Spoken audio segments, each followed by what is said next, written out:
সমস্ত প্রশ্ন দিয়েছেন সেই প্রশ্নগুলোর উত্তর আমরা কোরআন এবং হাদিসের আলোকে দেওয়ার চেষ্টা করছি। আল্লাহ আমাদেরকে প্রতিটা উপকারী কথাগুলো অনুযায়ী আমল করার তৌফিক দান করুন। বিসমিল্লাহির রহমানির রহিম। প্রথম প্রশ্ন, আমি লেখাপড়া করে নিজে প্রতিষ্ঠিত হতে চাই। আমার স্বামীও আমায় কথা দিছে আমি স্বনির্ভর হতে সে সব রকমের সাহায্য করবে, কিন্তু সে পরিবারের জন্য আমার সব স্বপ্নকে নিজের হাতে শেষ করছে। আমার ভুল না থাকলেও মা বাবার কথা শুনে আমার সাথে ঝামেলা করে।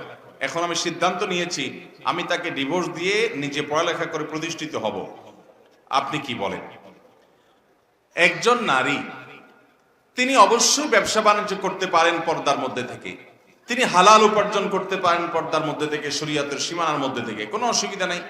আম্মাজান খাদিজা রাদিয়াল্লাহু তাআলা আনহা ব্যবসা করেছেন, পুঁজি বিনিয়োগ করেছেন বাসায় থেকে, এবং সেটা যদি জায়েজ হয় তো আমাদের মা বোনরাও ব্যবসা বাণিজ্য করতে পারেন, কাজ করতে পারেন। কিন্তু মনে রাখবেন, ইসলাম চায় মেয়েরা বাসা বাড়ির ভেতরের দিকটাকে সামলাক, কাজটা তাদের মূল বিষয় না। তাদের মূল ডিউটি হলো বাসা বাড়ি সামলানো, আর স্বামীদের দায়িত্ব, পুরুষদের দায়িত্ব হলো বাসার বাইরের সাইড সামলানো, অর্থাৎ উপার্জন করে নিয়ে আসা। ইসলাম এই যে সিস্টেম করে দিয়েছে, এই সিস্টেমের মধ্যেই মানব জাতির কল্যাণ আছে। আজ পৃথিবীতে এই সিস্টেমটাকে লঙ্ঘন করে নারী পুরুষ সবাইকে উপার্জন করতে উদ্বুদ্ধ করা হচ্ছে। এটা কখনো ন্যায়সঙ্গত হতে পারে না। যারা মনে করেন যে ছেলেরা উপার্জন করছে, মেয়েরাও নিজের পায়ে নিজে দাঁড়াবে, আত্মনির্ভরশীল হবে, তারাও কাজ করবে, অফিস আদালতে যাবে, ব্যবসা বাণিজ্য করবে, গণহারে সেটার জন্য যারা উদ্বুদ্ধ করে থাকেন, তাদের কাছে আমাদের প্রশ্ন, একজন নারী তিনি সন্তান গর্ভে ধারণ করেন, পুরুষ কি সন্তান গর্ভে ধারণ করতে পারে? তাহলে একজন নারীর যে ডিউটি, সন্তান গর্ভে ধারণ করে, এটা তো 2-4 দিনের কাজ না, 10 মাসের কাজ।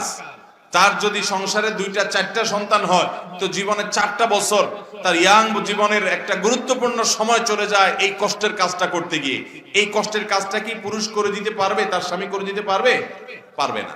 সন্তানকে দুধ দেওয়া, দুধ খাওয়ানো, মায়ের বুকের দুধে আল্লাহ তাআলা সন্তানের জন্য উপকারী খাদ্য রেখেছেন, এবং এই খাদ্যের কোনো বিকল্প নাই। এর চেয়ে উপকারী কোনো খাবার নাই মায়ের বুকের দুধে যে উপকারিতা আছে। ওই পটের দুধে এত উপকারিতা নাই মায়ের বুকের দুধে যত উপকারিতা আছে। এখন কথা হলো, একজন মা সন্তান জন্ম দেওয়ার পর 2 বছর ধরে সন্তানকে দুধ পান করাচ্ছেন। এই যে 2 বছর ধরে সন্তানকে দুধ পান করাচ্ছেন, এই দুধ পান করানোটা দিনে রাতে বহুবার করাইতে হয়। এটা একটা সহজ ডিউটি না, বেশ ভালোই কষ্টের ডিউটি? কষ্টের ডিউটি না? তো এই ডিউটিটা কি কোনো পুরুষ করতে পারবে? আমার কথা বুঝেন নাই? কোন পুরুষ কি করতে পারবে এই ডিউটি? পারবে না। তাহলে সন্তান জন্ম দেওয়া, সন্তান গর্ভে ধারণ করা, সন্তানের দুধ পান করানো, এই সব কাজগুলো সৃষ্টিগতভাবে আল্লাহ রাব্বুল আলামিন মেয়েদেরকে দিয়ে রাখছেন। তার শরীরের অবকাঠামো এমন ভাবে আল্লাহ তৈরি করেছেন যে এই কাজগুলো তার করতেই হয়। এগুলো পুরুষ চাইলেও করতে পারে না, বা পুরুষ চাইলেও তাকে ভাগ দেওয়া যায় না। তাহলে তার এই ডিউটিটা জীবনের একটা বড় অংশ, মূল অংশ জুড়ে তাকে করতে হয়। পুরুষ সেটার ভাগ নিতে পারে না। আর পুরুষকে আল্লাহ তাআলা দায়িত্ব দিয়েছেন সে বাহির থেকে কামাই রোজগার করে নিয়ে আসবে। এখন যদি বউরেও আপনি চাকরি করান, তাকে দিয়ে কাজ করান, তাহলে আপনিও সংসারে 20,000 টাকা মাসে আনলেন, উনিও 20,000 টাকা মাসে আনলো। অর্থাৎ আপনার দায়িত্ব ছিল 40,000-এর পুরোটা আনা, আপনি তার অর্ধেক ওনাকে দিয়ে আনাইলেন। কিন্তু ওনার যে সন্তান গর্ভে ধারণ করার, সন্তানকে দুধদান করার দায়িত্ব ছিল, এটা কি আপনি তার অর্ধেকটা নিতে পারবেন? তাহলে তার মানে কি দাঁড়ালো? তার মানে দাঁড়ালো ওনার যা ডিউটি ছিল সেটা শতভাগ উনি পালন করতেছে, উপরন্তু আপনার ডিউটির অর্ধেক তার ঘাড়ে আপনি চাপায় দিয়েছেন। এটা কি মেয়েদের জন্য মুক্তি হলো, না তাদেরকে দিয়ে ডাবল ডিউটি করানো হলো? আমার কথা বুঝেন নাই ভাইরা আমার? ইসলাম ছাড়া শান্তির কোনো পথ পৃথিবীতে নাই। মানুষ অনেক কিছুই অ্যাপ্লাই করবে, প্রয়োগ করবে, ট্রাই করবে, ট্রায়াল করবে, দেখবে, কিন্তু দিন শেষে তাকে স্বীকার করতেই হবে আল্লাহ রাব্বুল আলামিনের বিধানের বাইরে অন্য কোন বিধান মানব জাতির জন্য কখনো, কোনো অবস্থাতে, কোনো সমাজে, কোনো কালে কল্যাণকর বিবেচিত হবে না, প্রমাণিত হবে না। অতএব একজন মা, একজন বোন, তিনি বাসার ভেতরটাকে সামলাবেন, পুরুষ বাহিরটাকে সামলাবেন। ভেতরটা সামলানোর পাশাপাশি তিনি কিছু করতে পারেন, সেটা করতে পারেন। অথবা তার স্বামী অমানুষ, তার ভরণ পোষণ দেয় না, তিনি নিরুপায় হয়ে নিজের ভরণ পোষণের জন্য ব্যবস্থা করতে হয়, সেটাও তিনি করবেন। কিন্তু অপ্রয়োজনে, অপ্রাসঙ্গিক ভাবে, অযাচিত ভাবে তিনি অহেতুক নিজেকে বাহিরে এঙ্গেজ করে ফেলবেন, এবং এটা স্বামী করতে না দিলে স্বামীকে ডিভোর্স দেওয়ার চিন্তা করবেন, এটা অবশ্যই কোনো প্রশংসনীয় চিন্তা হতে পারে না। আল্লাহ কোরআনে বলেছেন ওয়াকারনা ফি বুয়ুতিকুন্না, হে নারীরা তোমরা তোমাদের বাসা বাড়িতে অবস্থান করো। অবস্থান করাটাই নারীর জন্য অধিকতর উপযোগী। আচ্ছা বলুন তো, সন্তান গর্ভে ধারণ করলে ওই টাইমটাতে অফিস আদালতে, ওই টাইমটাতে রাস্তাঘাটে, ওই দিনটাতে কাজে কর্মে থাকা বেশি উপযোগী না বাসায় থাকাটা বেশি স্বাস্থ্যের জন্য উপযোগী এবং ভালো? কোনটা? বাসায় থাকাটা না? সন্তানকে 2 বছর ধরে যে দুধ দিতে হয়, এই দুধ পান করানোর জন্য রাস্তাঘাট, অফিস আদালত, দোকানপাট সেগুলো বেশি উপযোগী জায়গা, নাকি সন্তানকে দুধ পান করানোর জন্য বাসাটা উপযোগী জায়গা? তাহলে নারীর শরীরের অবকাঠামো, আল্লাহর কুদরতি সিস্টেমও বলছে যে নারী বাসা বাড়িতে থাকবেন। আমাদের যে সমস্ত নাস্তিক বন্ধুরা তারা অস্বীকার করে এই বিষয়টা, মজার বিষয় হলো নানান সময় তাদের মুখ থেকেই এই সত্য কথাটা বেরিয়ে আসে, তারা টেরও পায় না। এই যে সদ্য যে বিতর্কিত বই ক্লাস 6-7 এর যে বই নিয়ে সারা দেশে সমালোচনার ঝড় উঠলো এবং আলহামদুলিল্লাহ সেই বইয়ের বিতর্কিত অংশ পাঠদান বন্ধ করার ঘোষণা হলো, সেজন্য অবশ্যই সংশ্লিষ্টদেরকে আমরা ধন্যবাদ জানাই। কিন্তু সেই বিতর্কিত বইয়ের একটা অংশ ছিল শরীফার গল্প, আপনারা অনেকে শুনেছেন। এই শরীফার গল্পের মধ্যে দেখা গেল যে ট্রান্সজেন্ডার, এটাকে সমাজে এটা নিয়ে আলোচনা উঠিয়ে ঘুরিয়ে ফিরিয়ে সমকামিতাটাকে সমাজে প্রতিষ্ঠিত করার অপচেষ্টা করা হলো। মুসলমানদের সমাজে অপ্রয়োজনে এখানে সমকামিতাটাকে প্রতিষ্ঠা করার যে নোংরা চেষ্টা করা হয়েছে গল্পের মাধ্যমে, সেটা আমরা সবাই জানি। এই গল্পের মধ্যে বলা হয়েছে শরীফ নামে একটা লোক, তিনি হঠাৎ করে মনে করতে লাগলেন, তার মনে হলো তিনি এখন মহিলা হয়ে গেছেন, এই জন্য তিনি শরীফা বলছেন। আসলে কিছুই হন নাই, তার মাথা থেকে পা পর্যন্ত একজন পুরুষের শরীরে যা যা আছে তার শরীরে তা তা আছে, অবকাঠামো ঠিক পুরুষেরই আছে, পরিবর্তন কিচ্ছু হয় নাই, কিন্তু তার মনে হয়েছে তিনি মহিলা, এই জন্য তার নাম শরীফ থেকে তিনি শরীফা করে ফেলছেন।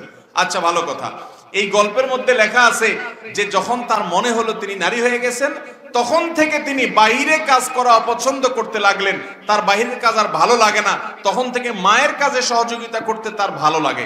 দেখেন এটাই হলো মূল পয়েন্ট, যে এই গল্প যারা লিখেছেন ইসলাম বিদ্বেষী নাস্তিক ভাবাপন্ন মানুষগুলো, এই মানুষগুলো বলছে যে শরীফ যখন শরীফা হয়ে গেছে তখন সে বাসা বাড়িতে থাকতে পছন্দ করে, মায়ের কাজ করতে, রান্না বাড়ার কাজ করতে, ঘরোয়া কাজ করতে পছন্দ করে, বাইরে কাজ করতে তার ভালো লাগে না। তাইলে বোঝা গেল যে এই নাস্তিক বা ইসলাম বিদ্বেষী মানুষগুলো স্বীকার করে মানুষ যখন নারী হিসাবে সৃষ্টি হয় তখন তার কর্মস্থলটা বাহির না হয়ে ভেতর হওয়াটাই হলো প্রকৃতি, ভেতর হওয়াটাই হলো তার, এটা ন্যাচারাল, এটা হলো প্রকৃতির দাবি। এই যে ছেলেটা হঠাৎ মেয়ে হলো, তার মানসিকতাটাই চেঞ্জ হয়ে গেছে, তার মানে প্রকৃতিটাই এরকম, সৃষ্টি এরকম, নেচারটাই এরকম, আল্লাহ এভাবেই তৈরি করেছেন। অতএব যারা মেয়েদেরকে তাদের কর্মস্থলকে বাহির প্রতিষ্ঠিত করতে চায় তারা নেচারের বিরুদ্ধে যাচ্ছে, তারা প্রকৃতি বিরুদ্ধ কাজ করছে। তাদের মুখ থেকেই প্রমাণ হলো যে আল্লাহ যা বলেছেন সেটাই মহাসত্য, নারীদের জন্য বাহিরের চাইতে বাসার ভেতরটা অধিকতর উপযোগী, আর ওইটাই ন্যাচারাল। শরীফার গল্প যদিও বোগাস এবং বানোয়াট, ভিত্তিহীন মিথ্যা গল্প, কিন্তু মিথ্যা গল্প বলতে গিয়েও তারা সেই সত্যকে তাদের অজান্তে তারা স্বীকার করে ফেলেছেন। ঠিক না বেঠিক বলেন ভাইরা আমার? ঠিক একই ভাবে বাংলাদেশে একজন প্রথিতযশা কবি আছেন, কবি নির্মলেন্দু গুণ। নির্মলেন্দু গুণের একটা কবিতা আছে, এই কবিতাটা আপনারা অনেকে পড়েছেন, আমি বহুবার পড়েছি। এই কবিতায় তিনি লিখেছেন ভালোবাসার কবিতা। ভালোবাসা বলতে তো আজকাল মানুষ বুঝে বিবাহের আগের যেটা 2 নম্বরটা হয়, ওই 2 নম্বরটাই আর কি। তিনি ওই 2 নম্বরটা অবশ্য নিয়ে কবিতার মধ্যে বোঝান নাই, উনি 1 নম্বরটার কথাই বলছেন। উনি সেই কবিতায় বলেছেন আমাকে কেউ ভালোবাসতে হবে এমন কোনো কথা নাই, কিন্তু আমি বাহির থেকে আসলে ভেতর থেকে কেউ একজন দরজা খুলে দেখে, এটা আমি চাই। দেখেন, তাহলে তিনি নিজেও স্বীকার করতেছেন যে ভেতরে একজন মহিলা থাকুক, এটাই হলো ন্যাচারাল, এটা তার প্রকৃতির দাবি, এটা তার মনের দাবি। নিজের অজান্তেই কিন্তু আল্লাহ যা বলেছেন, ইসলাম যা বলেছে সেটাকে স্বীকার করে নিচ্ছেন। ঠিক না বেঠিক?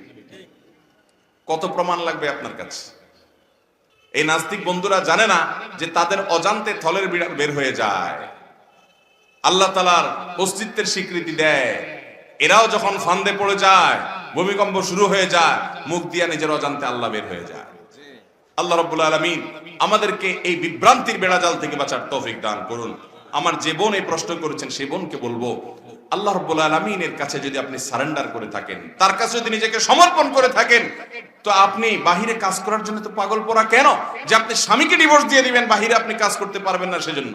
তবে হ্যাঁ, অবশ্যই আমি আপনার সাথে একমত, আপনার স্বামী যদি আপনার শ্বশুর শাশুড়ির কথা শুনে আপনার প্রতি অবিচার করে, সেটার জন্য আপনি বিহিত করেন, তালাশ করেন, আপনি চেষ্টা করেন সেটাকে থামাবার। কিন্তু তাই বলে আল্লাহর বিধানের বাইরে, আল্লাহর পদ্ধতি এবং সুন্নাতুল্লাহের বাইরে গিয়ে আপনি কখনো সুখী হতে পারেন না। আল্লাহ রাব্বুল আলামিন আমাদের মা বোনদেরকে দুনিয়ার এই চক্রান্ত থেকে বেঁচে থাকার তৌফিক দান করুন। যারা নারীদেরকে অধিকার দেওয়ার নাম করে তাদের দিয়ে ডাবল ডিউটি করিয়ে নেয়, তাদের চক্রান্ত সম্পর্কে মুসলমান নারীদেরকে আল্লাহ তাআলা সজাগ থাকার তৌফিক দান করুন। নারীর অধিকার নিয়ে তোমরা যারা মুসলমানদের সবক দিতে আসো, তোমরা কি জানো নারী হিসাবে জন্মগ্রহণ করাটা পৃথিবীতে যখন অপরাধ ছিল, ওয়াইদাল মাউউদাতু সুইলাত আয়াত নাজিল হয়েছে, সেই সময়ে এই ইসলাম এসে নারীকে শুধুমাত্র জীবন্ত কবরস্থ হওয়া থেকে উদ্ধার করে নাই, নারীকে এমন এক উন্নত জায়গা নিয়ে বসিয়েছে, এমন একটা উঁচু আসনে আসীন করেছে যে নারী হিসেবে জন্মগ্রহণ করা এটা আনন্দের, এটা গর্বের। নবী সাল্লাল্লাহু আলাইহি সাল্লাম দুজন কন্যার বাবা হলে, মা হলে তার জন্য জান্নাতের দায়িত্ব নিয়েছেন। কোরআনে আল্লাহ তাআলা সূরা নিসা নাযিল করেছেন। নবী সাল্লাল্লাহু আলাইহি সাল্লাম বলেছেন, আমি নারীদের বেশি ভালোবাসি পুরুষদের তুলনাতে। নবী সাল্লাল্লাহু আলাইহি সাল্লামের হাদিসের আলোকে নারীকে মুক্তির ঘোষণা তিনি দিয়েছেন। যখন নারী মুক্ত ছিল না, যখন তোমাদের নারীবাদীদের বাপদাদার 14 গোষ্ঠীর জন্ম হয় নাই, তখনই আল্লাহ রাব্বুল আলামিন ইসলাম, নবী সাল্লাল্লাহু আলাইহি সাল্লাম আমাদের দেশের গোটা পৃথিবীর সকল নারীদের মুক্তির পরওয়ানা এবং পয়গাম নিয়ে এসেছেন। অতএব ইসলামের বাইরে কোনো শান্তির পথ থাকতে পারে? আল্লাহ তাআলা ইসলামের কাছে আমাদের সবাইকে সারেন্ডার করার তৌফিক দান করুন। আমরা ইসলামের কাছে সারেন্ডার করতে বাধ্য। দুদিন আগে অথবা দুদিন আপনি সেজদা করেন না, অহংকার করেন, সেজদা করার সময় পান না, আপনি বাধ্য হয়ে সেজদা করবেন। মৃত্যুর পর যখন কবরে রাখা হবে, আপনার কপাল মাটির সাথে ঘষবে, মিশবে, কিন্তু সেই সিজদা আল্লাহর কাছে গ্রহণযোগ্য হবে। অতএব আগে ভাগে আসুন আল্লাহর নির্দেশের কাছে সারেন্ডার করি। আল্লাহ আমাদের সবাইকে ফিতনার এই সময়ে ঈমান ধরে রাখার, ফিতনার এই বেড়াজাল থেকে বেঁচে থাকার তৌফিক দান করুন। আমাদের এলাকা বিবাহ শাদীতে খোঁজ বলে, বিয়ে ফিরিয়ে দেয়, এটা দোষ বা গুনাহ হবে কিনা? দেখুন, খোঁজ কিংবা এরকম নানা নামে বিভিন্ন সমাজে এই বদভ্যাসটি প্রচলিত আছে যে কারোর ছেলে কিংবা মেয়ের বিয়ের জন্য যখন কোনো মানুষজন আসে, তখন এলাকার কিছু লোক থাকে ওই বিয়েতে খোঁজ বলে, অর্থাৎ ওই বিয়েতে মিথ্যা কথা বলে ওই বিয়েটাকে ভেঙে দেওয়ার চেষ্টা করে। কথা বললো যে ছেলেটা ভালো না, ধরুন বললো যে মেয়েটার চরিত্র খারাপ, অথবা বললো তারা মানুষ ভালো না, একটা অহেতুক কথা তুলে দিয়ে বিয়েটাকে ভেঙে দেয়। এই জিনিসটা আপনাদের এলাকায় আছে? প্রশ্ন যেহেতু আসছে আপনাদের এলাকারই প্রশ্ন, তাহলে বোঝা গেল এই রোগটা এই সমাজে আছে। ভালো করে শুনে রাখেন, কোন মানুষের নামে মিথ্যা অপবাদ দেওয়া, কোন মানুষের নামে তোহমত দেওয়া আল্লাহর জমিনের সবচেয়ে ভয়ঙ্কর গুনাহ এবং অপরাধগুলোর মধ্যে একটা। আপনি কোন মানুষের চরিত্রে কালিমা দিলেন, মনে করছেন যে একটু বললাম, একটু শত্রুতা উদ্ধার করলাম, চান্স পাইলাম, একটু বলে দিলাম, এটা আর এমন কি? আল্লাহ তাআলা কোরআনে বলেছেন, তাহসাবুনাহু হাইয়িনা ওয়া হুয়া ইনদাল্লাহি আযীম। তোমরা মানুষের চরিত্র নিয়ে যে অপবাদ দেওয়া, এটাকে খুব হালকা জিনিস মনে করো, বিবাহে খোঁজ বলে দাও, একটা ত্রুটি বলে দিয়ে বিয়েটাকে ভেঙে দাও। ওয়া হুয়া ইনদাল্লাহি আযীম, অথচ এটা আল্লাহ তাআলার কাছে অনেক বিশাল বড় ব্যাপার। একটা মানুষের পেছনে তার যে দোষটা আছে, এই দোষটা যদি তার পেছনে বলেন, এটার নাম কি? গীবত। যিকরুকা আখাকা মা ইয়াকরাহুহু, তোমার মুসলিম ভাইয়ের অগোচরে তার পেছনে যদি এমন কোন কথা বলো যেটা তার সামনে বললে তিনি কষ্ট পাবেন, এটার নাম কি? গীবত। এই গীবত যদি ইসলামে হারাম হয়, নিষিদ্ধ হয়, এবং আপন মৃত মরা ভাইয়ের গোশত খাওয়ার মতো জঘন্য, নোংরা এবং ভয়াবহ অপরাধ হয়, অথচ আপনি যার গীবত করছেন সেই দোষটা তার মধ্যে আছে না নাই? আছে। তার মধ্যে সেটা থাকলে তখন তার পেছনে বললেন শুধু, এই কারণে সেটা গীবত হলো। আর যদি কারোর পেছনে এমন কথা বলেন, এমন ত্রুটির কথা বলেন, তার এমন সমস্যার কথা বলেন যেটা আসলে বাস্তবে নাই, তাহলে সেটা তো গীবতের চাইতে বহুগুণ জঘন্য বলার অপেক্ষা রাখে? এটাকে বলা হয় তোহমত। এটাকে কি বলা হয়? তোহমত, মানে মিথ্যা অপবাদ। এই মিথ্যা অপবাদ দেওয়া এটা জঘন্য অপরাধ, জঘন্য গুনাহ ভাইয়েরা আমার, আল্লাহর আরশ কাঁপার মতো অপরাধ। এই অপরাধের শাস্তি যে কত ভয়াবহ হবে, গীবতের কারণে যদি শাস্তি এত ভয়াবহ হয় এবং নবী সাল্লাল্লাহু আলাইহি সাল্লামকে দেখানো হয় যে গীবতের শাস্তি কি হবে, তাহলে সেক্ষেত্রে মানুষের পেছনে তার দোষ নাই, সেই দোষটা বানিয়ে বলে তার বিয়ে ভেঙে দেওয়া, আত্মীয়তা হতে না দেওয়া, সম্পর্ক সৃষ্টি হবে সেখানে বাধা দেওয়া, এবং যারা আত্মীয়তার জন্য আসছে তাদেরকে ফিরিয়ে দেওয়া, এটা কত বড় জঘন্য অপরাধ হবে। আমরা অনেকে আছি নামাজে কালামে মুসলমান, নামে মুসলমান, দাবিতে মুসলমান, কিন্তু এই জাতীয় আচরণে মুসলমান তো দূরের কথা, সম্পূর্ণ কাফের বেঈমানদের চাইতে অনেক সময় খারাপ চরিত্রের, পশুদের মতো, বরং পশুদেরকে হার মানানো খারাপ চরিত্রের। এটা এরকম একটা চরিত্র যে অহেতুক একটা মানুষের নাম মিথ্যা কথা বলে, আপনার হয়তো তার সাথে কোনো কারণে শত্রুতা আছে, হতে পারে একসাথে থাকতে গেলে শত্রুতা হতেই পারে, কিন্তু তাই বলে তার ছেলে তার মেয়ের বিয়েটাকে আপনি খোঁজ বলে সেখানে মিথ্যা কথা বলে আপনি ভেঙে দিলেন। এটা কখনো জায়েজ হতে পারে না। আল্লাহর জমিনের সবচেয়ে বড় অপরাধগুলোর মধ্যে একটা। খবরদার, আল্লাহকে ভয় করেন। আপনি না পারলে চুপ থাকেন, কোনো মন্তব্য করবেন না, কিন্তু মিথ্যা কথা বলার কোনো সুযোগ নাই। কিন্তু যদি সত্যি কোনো দোষ থাকে, ধরুন আপনার পাশের প্রতিবেশী তার মেয়েটার বিয়ের জন্য এক পক্ষের লোকেরা আসছে খোঁজ খবর নিতে, আপনাকে জিজ্ঞাসা করলো বা আপনার সাথে দেখা হলো, আপনি যদি জানেন যে এই মেয়েটা অন্য ছেলের সাথে সম্পর্ক আছে বা এই মেয়েটা অন্য ছেলের হাত ধরে পালায়ে গেছে, তাহলে আপনি অবশ্যই জানা থাকলে জানায় দিবেন যে মেয়েটার কিন্তু ইতিহাস এই। আপনি যদি জানেন এই মেয়েটার শরীরে ভয়াবহ কোনো রোগ আছে, তো আপনি অবশ্যই সেটা জানায় দিবেন। এই জানাই দেওয়াটা গীবত হবে না, হারাম হবে না, কারণ এটা তো তার সামনে সত্য উন্মোচন করার প্রয়োজন, তা না হলে সে ধোঁকা খাবে, প্রতারিত হবে, এটা আপনাকে করতেই হবে। এখানে যদি আপনি বরং লোকছাপা করেন তাহলে আপনি গুনাহগার হবেন, কারণ লোকটাকে আপনি প্রতারিত করলেন। অতএব বিয়ের জন্য যখন কেউ আসে, পারলে সত্য কথা বলবেন, আর না পারলে চুপ থাকবেন। কখনো মিথ্যা কথা বলে বিয়ে ভেঙে দেওয়া, তাদেরকে ফিরিয়ে দেওয়া এবং এই জাতীয় কোনো কাজ করা, এগুলো জঘন্য অপরাধ। কবিরা গুনার মধ্যে যদি তালিকা করা হয়, সবচেয়ে শীর্ষস্থানীয় ভয়াবহ অপরাধগুলোর মধ্যে থেকে একটি। আল্লাহ রাব্বুল আলামিন আমাদেরকে এই ধরনের ভয়াবহ গুনাহ থেকে বেঁচে থাকার তৌফিক দান করুন। সবাই মেনে চলবো তো ইনশাআল্লাহ? বাবারা, ভাইয়েরা, নামাজ কালাম পড়ে শুধুমাত্র জান্নাতে যাবে না, তো সোজা না। আপনার আচার আচরণ, আপনার কাজ কারবার, আপনার এই জাতীয় বিষয়গুলো আপনার জান্নাত এবং জাহান্নামে যাওয়ার ফয়সালা এগুলোর মাধ্যমে হতে পারে। আপনি কি জান্নাতে যাবেন না জাহান্নামে যাবেন, সেই ফয়সালা নির্ধারিত হতে পারে আপনার এই জাতীয় আচরণের মাধ্যমে। অতএব আপনি কপালে সিল লাগিয়ে ফেললেন, মুখে দাড়ি রাখলেন, এটাই যথেষ্ট নয়। আপনি কোনো মানুষের এভাবে হক নষ্ট করছেন কিনা সেটা আপনাকে দেখতে হবে। আপনার সাথে শত্রুতা আছে, শত থাকতে পারে, তাই বলে আপনি তার নামে একটা মিথ্যা কথা বলে তার ছেলে বা মেয়ের বিয়ে ফিরিয়ে দিবেন, এটা হতে পারে না। এটা কোনো মানুষের চরিত্র হতে পারে না, মুসলমান তো পরের কথা। আমরা বেঁচে থাকবো তো ইনশাআল্লাহ। আল্লাহ রাব্বুল আলামিন এই জাতীয় এই খোঁজ বলা বলেন বা অন্য কোনো নাম দেন, এই জাতীয় বদঅভ্যাস থেকে আমাদেরকে বেঁচে থাকার তৌফিক দান করুন। এরপরে প্রশ্ন হলো, আমার স্ত্রী পরহেজগার কিন্তু তার ব্যবহার ভালো না, আমাকে বিশ্বাস করে না, এখন সে হজে যায়, আমি মাফ করলে তার হজ কবুল হবে কিনা? মাশাআল্লাহ, এই স্বামী তো ভালো মানুষ দেখা যাচ্ছে, যে বউ তার সাথে ব্যবহার খারাপ করছে, তারপরে বউর হজ নিয়ে চিন্তা আছে কবুল হবে কি হবে না। মাশাআল্লাহ, নেককার মানুষের আলামত বোঝা গেল। শুনেন, নবী করিম সাল্লাল্লাহু আলাইহি সাল্লামের কাছে বলা হলো, হে আল্লাহর রাসূল, আমরা একটা লোককে চিনি, যেই লোকটা অনেক নফল নামাজ পড়ে, রোজা রাখে, অনেক ভালো ভালো কাজ করে, কিন্তু সে প্রতিবেশীর সাথে ব্যবহার খারাপ করে, প্রতিবেশীর সাথে সম্পর্ক খারাপ, প্রতিবেশীদের কষ্ট দেয়। কি হবে তার? নবী সাল্লাল্লাহু আলাইহি সাল্লাম বলেছেন, হুয়া ফিন্নার, সে জাহান্নামে যাবে। এরপরে বলা হলো, হে আল্লাহর রাসূল, আরেকজন আছে যে ফরজ নামাজটা পড়ে, হারাম গুনাহ থেকে, কাজগুলো থেকে বাঁচে, অতিরিক্ত নফল আমল করার সময় সে পায় না, কিন্তু তার প্রতিবেশীর হক আদায় করে, কেউ তার দ্বারা কষ্ট পায় না।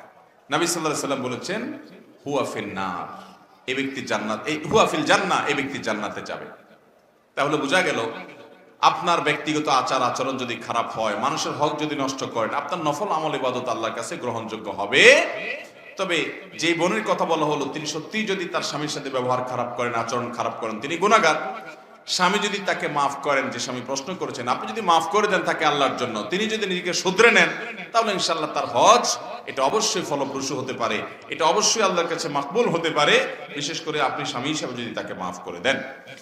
এরপরে প্রশ্ন হলো 7.5 তোলার স্বর্ণ অথবা 52.5 তোলার রূপা কারো নিকট থাকলে অথবা সমপরিমাণ মূল্যের টাকা থাকলে জাকাত দিতে হয়, কিন্তু 7.5 তোলার স্বর্ণের বর্তমান মূল্য প্রায় 6.5 লক্ষ টাকা, কিন্তু 52.5 তোলা রূপার মূল্য অনেক কম। তাহলে স্বর্ণের মূল্য অনুযায়ী জাকাত দিলে আদায় হবে কিনা জানতে চাই। কেউ বলেন 50,000 টাকা অথবা সমপরিমাণ অলংকার থাকলে জাকাত দিতে হবে। সঠিক উত্তর জানতে চাই। দেখুন, স্বর্ণ অথবা রূপা এই দুইটার নেসাবের কোনটা, স্বর্ণ হলে 7.5 তোলা অর্থাৎ 85 গ্রাম, আর রূপা হলে 52.5 তোলা অর্থাৎ 595 গ্রাম।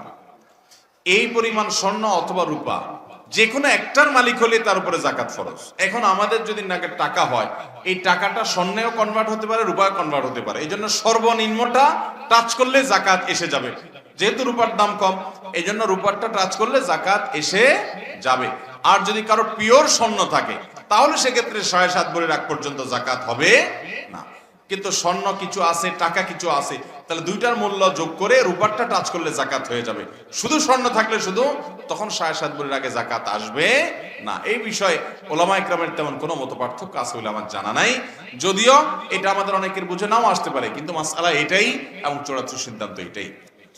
এরপরে প্রশ্ন হলো, নামাজে ইমামতি করতে অথবা নামাজ পড়তে সূরা নিচের দিক থেকে উপরের দিকে পড়া যাবে কিনা, অর্থাৎ প্রথম রাকাতে সূরা ফিল পাঠ করে পরের রাকাতে সূরা তাকাসুর এটা পাঠ করা যাবে কিনা, পাঠ করলে নামাজের কোনো ক্ষতি হবে কিনা, নামাজ পুনরায় পড়তে হবে কিনা জানতে পারলে খুশি হব।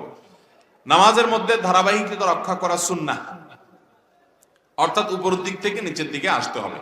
আপনি সূরা ফাতিহার পর সূরা তাকাসুর আগে পড়বেন, এরপরে সূরা কুরাইশ, সূরা ফিল, সূরা অন্য সূরা পড়বেন, অন্য সূরা পড়বেন, যেহেতু আগে তাকাসুরের জন্য আগের রাকাতে আগেরটা পড়বেন, পরের রাকাতে পরের গুলো থেকে কোনোটা পড়বেন। আপনি যদি উল্টা করে ইচ্ছাকৃত পড়েন তাহলে নামাজ হয়ে যাবে, কিন্তু নামাজটা ত্রুটিপূর্ণ হবে, মাকরুহ হবে। আর যদি আপনার এটা ভুলে হয়, যে হঠাৎ একদিন হয়ে গেছে আপনি টের পান নাই, আগের রাকাতে যে আপনি শেষের সূরা পড়ছেন, পরের রাকাতে দেখা গেল আগের সূরা পড়ে ফেলেছেন, উল্টা দিকে গেছেন, তাহলে এর কারণে গুনাহ হবে না, মাকরুহ হবে না, যেহেতু এটা ইচ্ছার বাইরে হয়েছে। কিন্তু সাধারণ অবস্থাতে আমাদেরকে সূরার ধারাবাহিকতা রক্ষা করে পড়াটাই সুন্নাহ, এবং এটা নবী সাল্লাল্লাহু আলাইহি ওয়াসাল্লামের আদর্শ। স্বামী ও স্ত্রীর মাঝে ঝগড়ার কারণে স্বামী যদি স্ত্রীকে বলে, আমি তোমাকে বিদায় করে দিব, আমি তোমাকে রশি কেটে দেব, তুমি চলে যাও, এভাবে যদি বারবার বলতে থাকে, তাহলে তালাক হবে কিনা, স্বামী স্ত্রীর সম্পর্ক থাকবে কিনা, এখন স্ত্রীর করণীয় কি? অনেক ছোট লোক স্বামী আছে, কিছু হলেই তালাক, আছে না নাই? আমি সবসময় বলি, কিছু বন্ধু আছে ছোট লোক বন্ধু, কিছু হইলেই বলে কাটতি তোর সাথে, আছে না নাই? চুন থেকে নুন খসলে বলে কি, বলছে যা তোর সাথে কাটতি। কিছু হইলো ফেসবুকে ব্লক মেরে দিল, আনফ্রেন্ড করে দিল, আবার কয়দিন পরে ফ্রেন্ড লিস্টে ঢুকানোর জন্য রিকোয়েস্ট পাঠাইলো। এরকম হট মেজাজে মানুষ, কথায় কথায় গরম হয়ে যাওয়া, এরকম কিছু লোকের স্বভাব আছে না নাই? এটা কোনো ভালো স্বভাব না। কোন স্বামী যদি তার স্ত্রীকে এরকম কথায় কথায় তালাকের কথা বলে, সে নিকৃষ্ট স্বামী, কথায় কথায় তালাকের কথা বলা যাবে না। কিন্তু মাসআলার উত্তর হলো, যদি কেউ বলে আমি তোমাকে তালাক দেব, রশি কেটে দেব, অর্থাৎ এখন দেই নাই, দেব ভবিষ্যতে, এই দেব যদি বলে তাতে তালাক হয় না। কিন্তু দেব বলার পরে যদি বলে দিলাম, তাহলে আবার তালাক হয়ে যাবে। অর্থাৎ অতীতকালীন ক্রিয়া এটা যদি বলে তাহলে তালাক হয়ে যাবে, আর ভবিষ্যৎকালীন ক্রিয়া ব্যবহার করে যদি বলে তাহলে তালাক হবে না। অতএব এরকম ঘন ঘন যদি কোনো স্বামী তালাকের কথা বলার বদভ্যাস থাকে, তাকে কোনো আলেমের কাছে নিয়ে যেতে হবে, যে কথায় কথায় স্ত্রীকে তালাকের কথা বলা গুনাহ। আবার অনেক মহিলাও আছে ছোট লোক টাইপের, কথায় কথায় বলে যে তোমার সংসার আর করব না, আমি চলে গেলাম বাপের বাড়িতে, ব্যাগটা গোছায় হাঁটা দেয়, আছে না নাই? দাম্পত্য জীবনের সুখে শান্তিতে থাকার জন্য ধৈর্য ধারণ করতে হবে, অনেক কিছু হবে, এরপরে একটা সময় আবার সব ঠিক হয়ে যাবে, বিদায় হুটহাট করে ডিসিশন নেওয়া যাবে, পরে সারা জীবন আফসোস করতে হবে। এরপরে প্রশ্ন হলো, কোন লোক বাবা মা ভাই বোনকে অত্যাচার করতেছে, প্রতিবেশীরাও অত্যাচারের শিকার, এ লোকে নামাজ রোজা সহ অন্য আমল করলে কোনো লাভ হবে কিনা? একটু আগেই আমি যে হাদিস বলেছি, যে নবী সাল্লাল্লাহু আলাইহি ওয়াসাল্লামের কাছে বলা হলো, হে আল্লাহর রাসূল, অমুক নারী তিনি অনেক ভালো কাজ, নফল আমল, রোজা, সাদকা ইত্যাদি ভালো কাজ করেন, অথচ প্রতিবেশীরা তার দ্বারা কষ্ট পায়। নবী সাল্লাল্লাহু আলাইহি ওয়াসাল্লাম বলেছেন, হিয়া ফিন্নার, এই মহিলা জাহান্নামে যাবে, তার নফল আমল, রোজা এগুলাতে লাভ হবে না, যেহেতু সে প্রতিবেশীর হক নষ্ট করে, মানুষের হক নষ্ট করে, আচরণ খারাপ করে। আবার আরেকজনকে বলা হলো, আল্লাহর রাসূল, অমুক লোকটা তিনি অনেক বেশি নফল আমল টামল করতে পারে না, মেইন ফরজ কাজগুলো শুধু করে, তবে তার প্রতিবেশীরা তার দ্বারা কষ্ট পায় না, সে সবার অধিকার করে সচেতন। নবীজি সাল্লাল্লাহু আলাইহি ওয়াসাল্লাম বলেছেন, এই লোক জান্নাতে যাবে। এই হাদিসের আলোকে এই প্রশ্নের উত্তর একেবারে দিনের আলো মতো পরিষ্কার। কেউ যদি মানুষের হক নষ্ট করে, তার ব্যক্তিগত নফল আমল এগুলো তাকে জান্নাতে নিতে পারবে। এই জন্য আমাদের নফল আমলের পরিমাণ কম হোক, কিন্তু কারোর অধিকার নষ্ট করব না, প্রতিবেশীর সাথে ব্যবহার খারাপ করব না, তাকে কষ্ট দিব না, তার জায়গাতে জুলুম করব না, এবং আত্মীয় স্বজনের সাথে সুসম্পর্ক বজায় রাখবো। কাস্টমারের হক নষ্ট করব না, দোকানদারের হক নষ্ট করব না, কাস্টমারকে 2 নম্বর মাল ধরাই দিব না, দোকানদারকে ছেঁড়া টাকা চালাকি করে ঢুকাই দিব না, এই জাতীয় ভাবে একজন আরেকজনকে কোনো হক নষ্ট করব না। তাহলে আমল অল্প হবে, কিন্তু জান্নাতে যাওয়া সহজ হবে ইনশাআল্লাহ। হারাম উপার্জনের টাকা মসজিদ মাদ্রাসায় গ্রহণ করা যাবে কিনা? নবী সাল্লাল্লাহু আলাইহি ওয়াসাল্লাম বলেছেন, ইন্নাল্লাহা তাইয়্যিবুন লা ইয়াকবালু ইল্লা তাইয়্যিবা, আল্লাহ পবিত্র, তিনি পবিত্র ছাড়া কোনো কিছু গ্রহণ করবেন না। পবিত্র মানে হালাল। আপনি আল্লাহর রাস্তায় মসজিদ মাদ্রাসায় টাকা দিতে হলে হালাল হতে হবে, হালাল টাকা না দিলে সেটা আল্লাহর কাছে গ্রহণযোগ্য হবে না। এজন্য মসজিদ মাদ্রাসার যদি জানেন এই লোকটা চুরি করে এনে মসজিদে দিচ্ছে, হারাম টাকা এনে দিচ্ছে, যদি জানেন তা নির্দিষ্ট এই টাকাটা হারাম, তাহলে তাদের বিনয়ের সাথে সেটা ফিরিয়ে দেওয়া তাদের কর্তব্য। যদি জানা না যায় কোন ব্যক্তি তার হারাম টাকা দেয়, তাহলে সেক্ষেত্রে মসজিদ কর্তৃপক্ষের ক্ষেত্রে কোনো দায় থাকবে না। মালিক তার ড্রাইভারকে ওয়াদাকৃত টিপস বা বোনাস না দেওয়াতে ড্রাইভার অতিরিক্ত টাকা ইনকাম করে নিজের কাছে রাখতো, কিন্তু এখন অনুশোচনা হচ্ছে, মালিককে বললে বড় বিপদ হবে, এখন কি করা উচিত? প্রথম কথা হলো, আপনার সাথে যদি চুক্তি থাকে যে তুমি এত বেতন পাবা, এত বোনাস পাবা, বাৎসরিক তোমার এটা প্রাপ্তি, তাহলে সেই অধিকারের টাকাটা যদি মালিক আপনাকে না দেয়, জুলুম করে আপনাকে বঞ্চিত করে, তাহলে আপনি ওই পরিমাণ টাকা মালিকের কাছ থেকে যে কোনো ভাবে নিতে পারেন, এটা আপনার জন্য জায়েজ। আপনার বোনাস 10,000, সেটা সে দেয় নাই, অন্যায় করছে, জুলুম করছে, তাহলে আপনি 10,000 নিতে পারেন। আর যদি সে টাকা কাটে বিশেষ কোনো যৌক্তিক কারণে, তাহলে সেটা আবার আপনি নিতে পারবেন না। কোনো যৌক্তিক কারণ ছাড়া অযথাই আপনার উপরে কোনো কারণে নাখোশ হয়ে সে আপনার বোনাসটা আটকায় দিল, বেতনটা দিল না, তাহলে ওই টাকা আপনি তার কাছ থেকে যেভাবে হোক আদায় করে নিতে পারেন, তো অতিরিক্ত নিতে পারবেন না। আপনার বোনাস হলো 10,000, কমিটমেন্ট আপনার সাথে চুক্তি 10,000 দেওয়ার, কিন্তু আপনি তার থেকে 20,000 কেটে বসে আছেন বা অবৈধভাবে তার টাকা থেকে নিয়ে গেছেন, তাহলে অতিরিক্ত যে 10,000 নিয়েছেন এটা আপনার জন্য নেওয়া জায়েজ হবে না, এটা আপনি ফেরত দিতে হবে। এখন কত হলো, তাকে ফেরত দেওয়াও যায় না, মাপ চাওয়া যায় না, উপায় কি? উপায় হলো তার অ্যাকাউন্টে যে কোনো ভাবে ঢুকাই দিবেন, কোনো কিছুর সাথে ঢুকাই দিবেন, তার বিকাশে কোনো কিছুতে টাকা পাঠিয়ে দিবেন, তার মালিকানায় এই টাকা যে কোনো ভাবে ঢুকাই দিতে পারলে আপনি দায় মুক্ত হয়ে গেলেন। সেটা যদি না পারেন, তাহলে সেক্ষেত্রে কোনো গরিব দুঃখীকে দান করে দিবেন, ওই ব্যক্তির তরফ থেকে সওয়াবের আশা করা যায় আল্লাহ তাআলা আপনাকে দায় মুক্ত করবেন। আজানের পূর্বেও আমাদের দেশে জিকির ও দুরূদ পড়া হয়, তা কি জায়েজ নাকি বিদআত? আজানের আগে কোনো দোয়া, কোনো জিকির নাই। আজান এটাই তো জিকির, আল্লাহু আকবার, এর চেয়ে বড় জিকির কি আছে? একবার তাকবীরই তো বড় জিকির, অতএব এর আগে আলাদা কোনো জিকিরের দরকার নেই। আর দুরূদ, আজানের পরে দুরূদ পড়তে হয়, হাদিসে আসছে আজানের দোয়া পড়বেন তখন দুরূদ পড়বেন, আজানের আগে কোনো দুরূদ নাই। আমাদের দেশে বিশেষ করে চট্টগ্রাম এলাকাতে আছে, এই সমস্ত এলাকাতেও আছে, মাজার যে সমস্ত এলাকা আছে এই সমস্ত এলাকা অনেক জায়গায় এরকম আছে যে আজানের আগে বলে আসসালাতু ওয়াসসালামু আলাইকা ইয়া রাসূলুল্লাহ, সালাতুন ইয়া রাসূলুল্লাহ আলাইকুম ইত্যাদি ইত্যাদি বলে এরপরে আজান। ভাইরা আমার, আজানের আগে দুরূদ পাঠ করার কথা কোনো হাদিসে বলা হয় নাই। আমরা মন মতো ইবাদত করলে তার নাম বিদআত, এবং নবী সাল্লাল্লাহু আলাইহি ওয়াসাল্লামের পদ্ধতি অনুযায়ী করলে তার নাম সুন্নাহ। অতএব সুন্নাহ পালন করতে গিয়ে আজানের পরে আমাদেরকে দুরূদ পড়তে হবে, আজানের আগে না। এরপরে প্রশ্ন হলো, কোন সময়কাল হইতে আজান দেওয়ার প্রচলন শুরু হয়েছে এবং নবী সাল্লাল্লাহু আলাইহি ওয়াসাল্লাম কি আজান দিয়েছিলেন? না দিয়ে থাকলে কেন দেন নাই?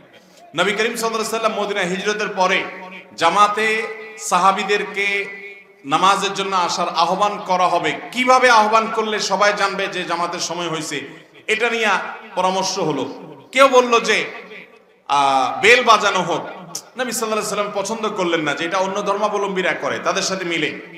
কেউ অন্যটা পরামর্শ দিলেন, কিন্তু নবী সাল্লাল্লাহু আলাইহি সাল্লাম সেটাও পছন্দ করলেন না। এরপরে সিদ্ধান্তহীনতার সাথে সবাই চলে গেলেন যে নামাজের ওয়াক্ত হয়েছে, জামাত দাঁড়াবে, এটা বোঝাবার জন্য কিভাবে মানুষকে আহ্বান করা যায়, ডাকা যায়, এটা নিয়ে কোনো ডিসিশনে আসা গেল না। সাহাবীরা চলে গেলেন।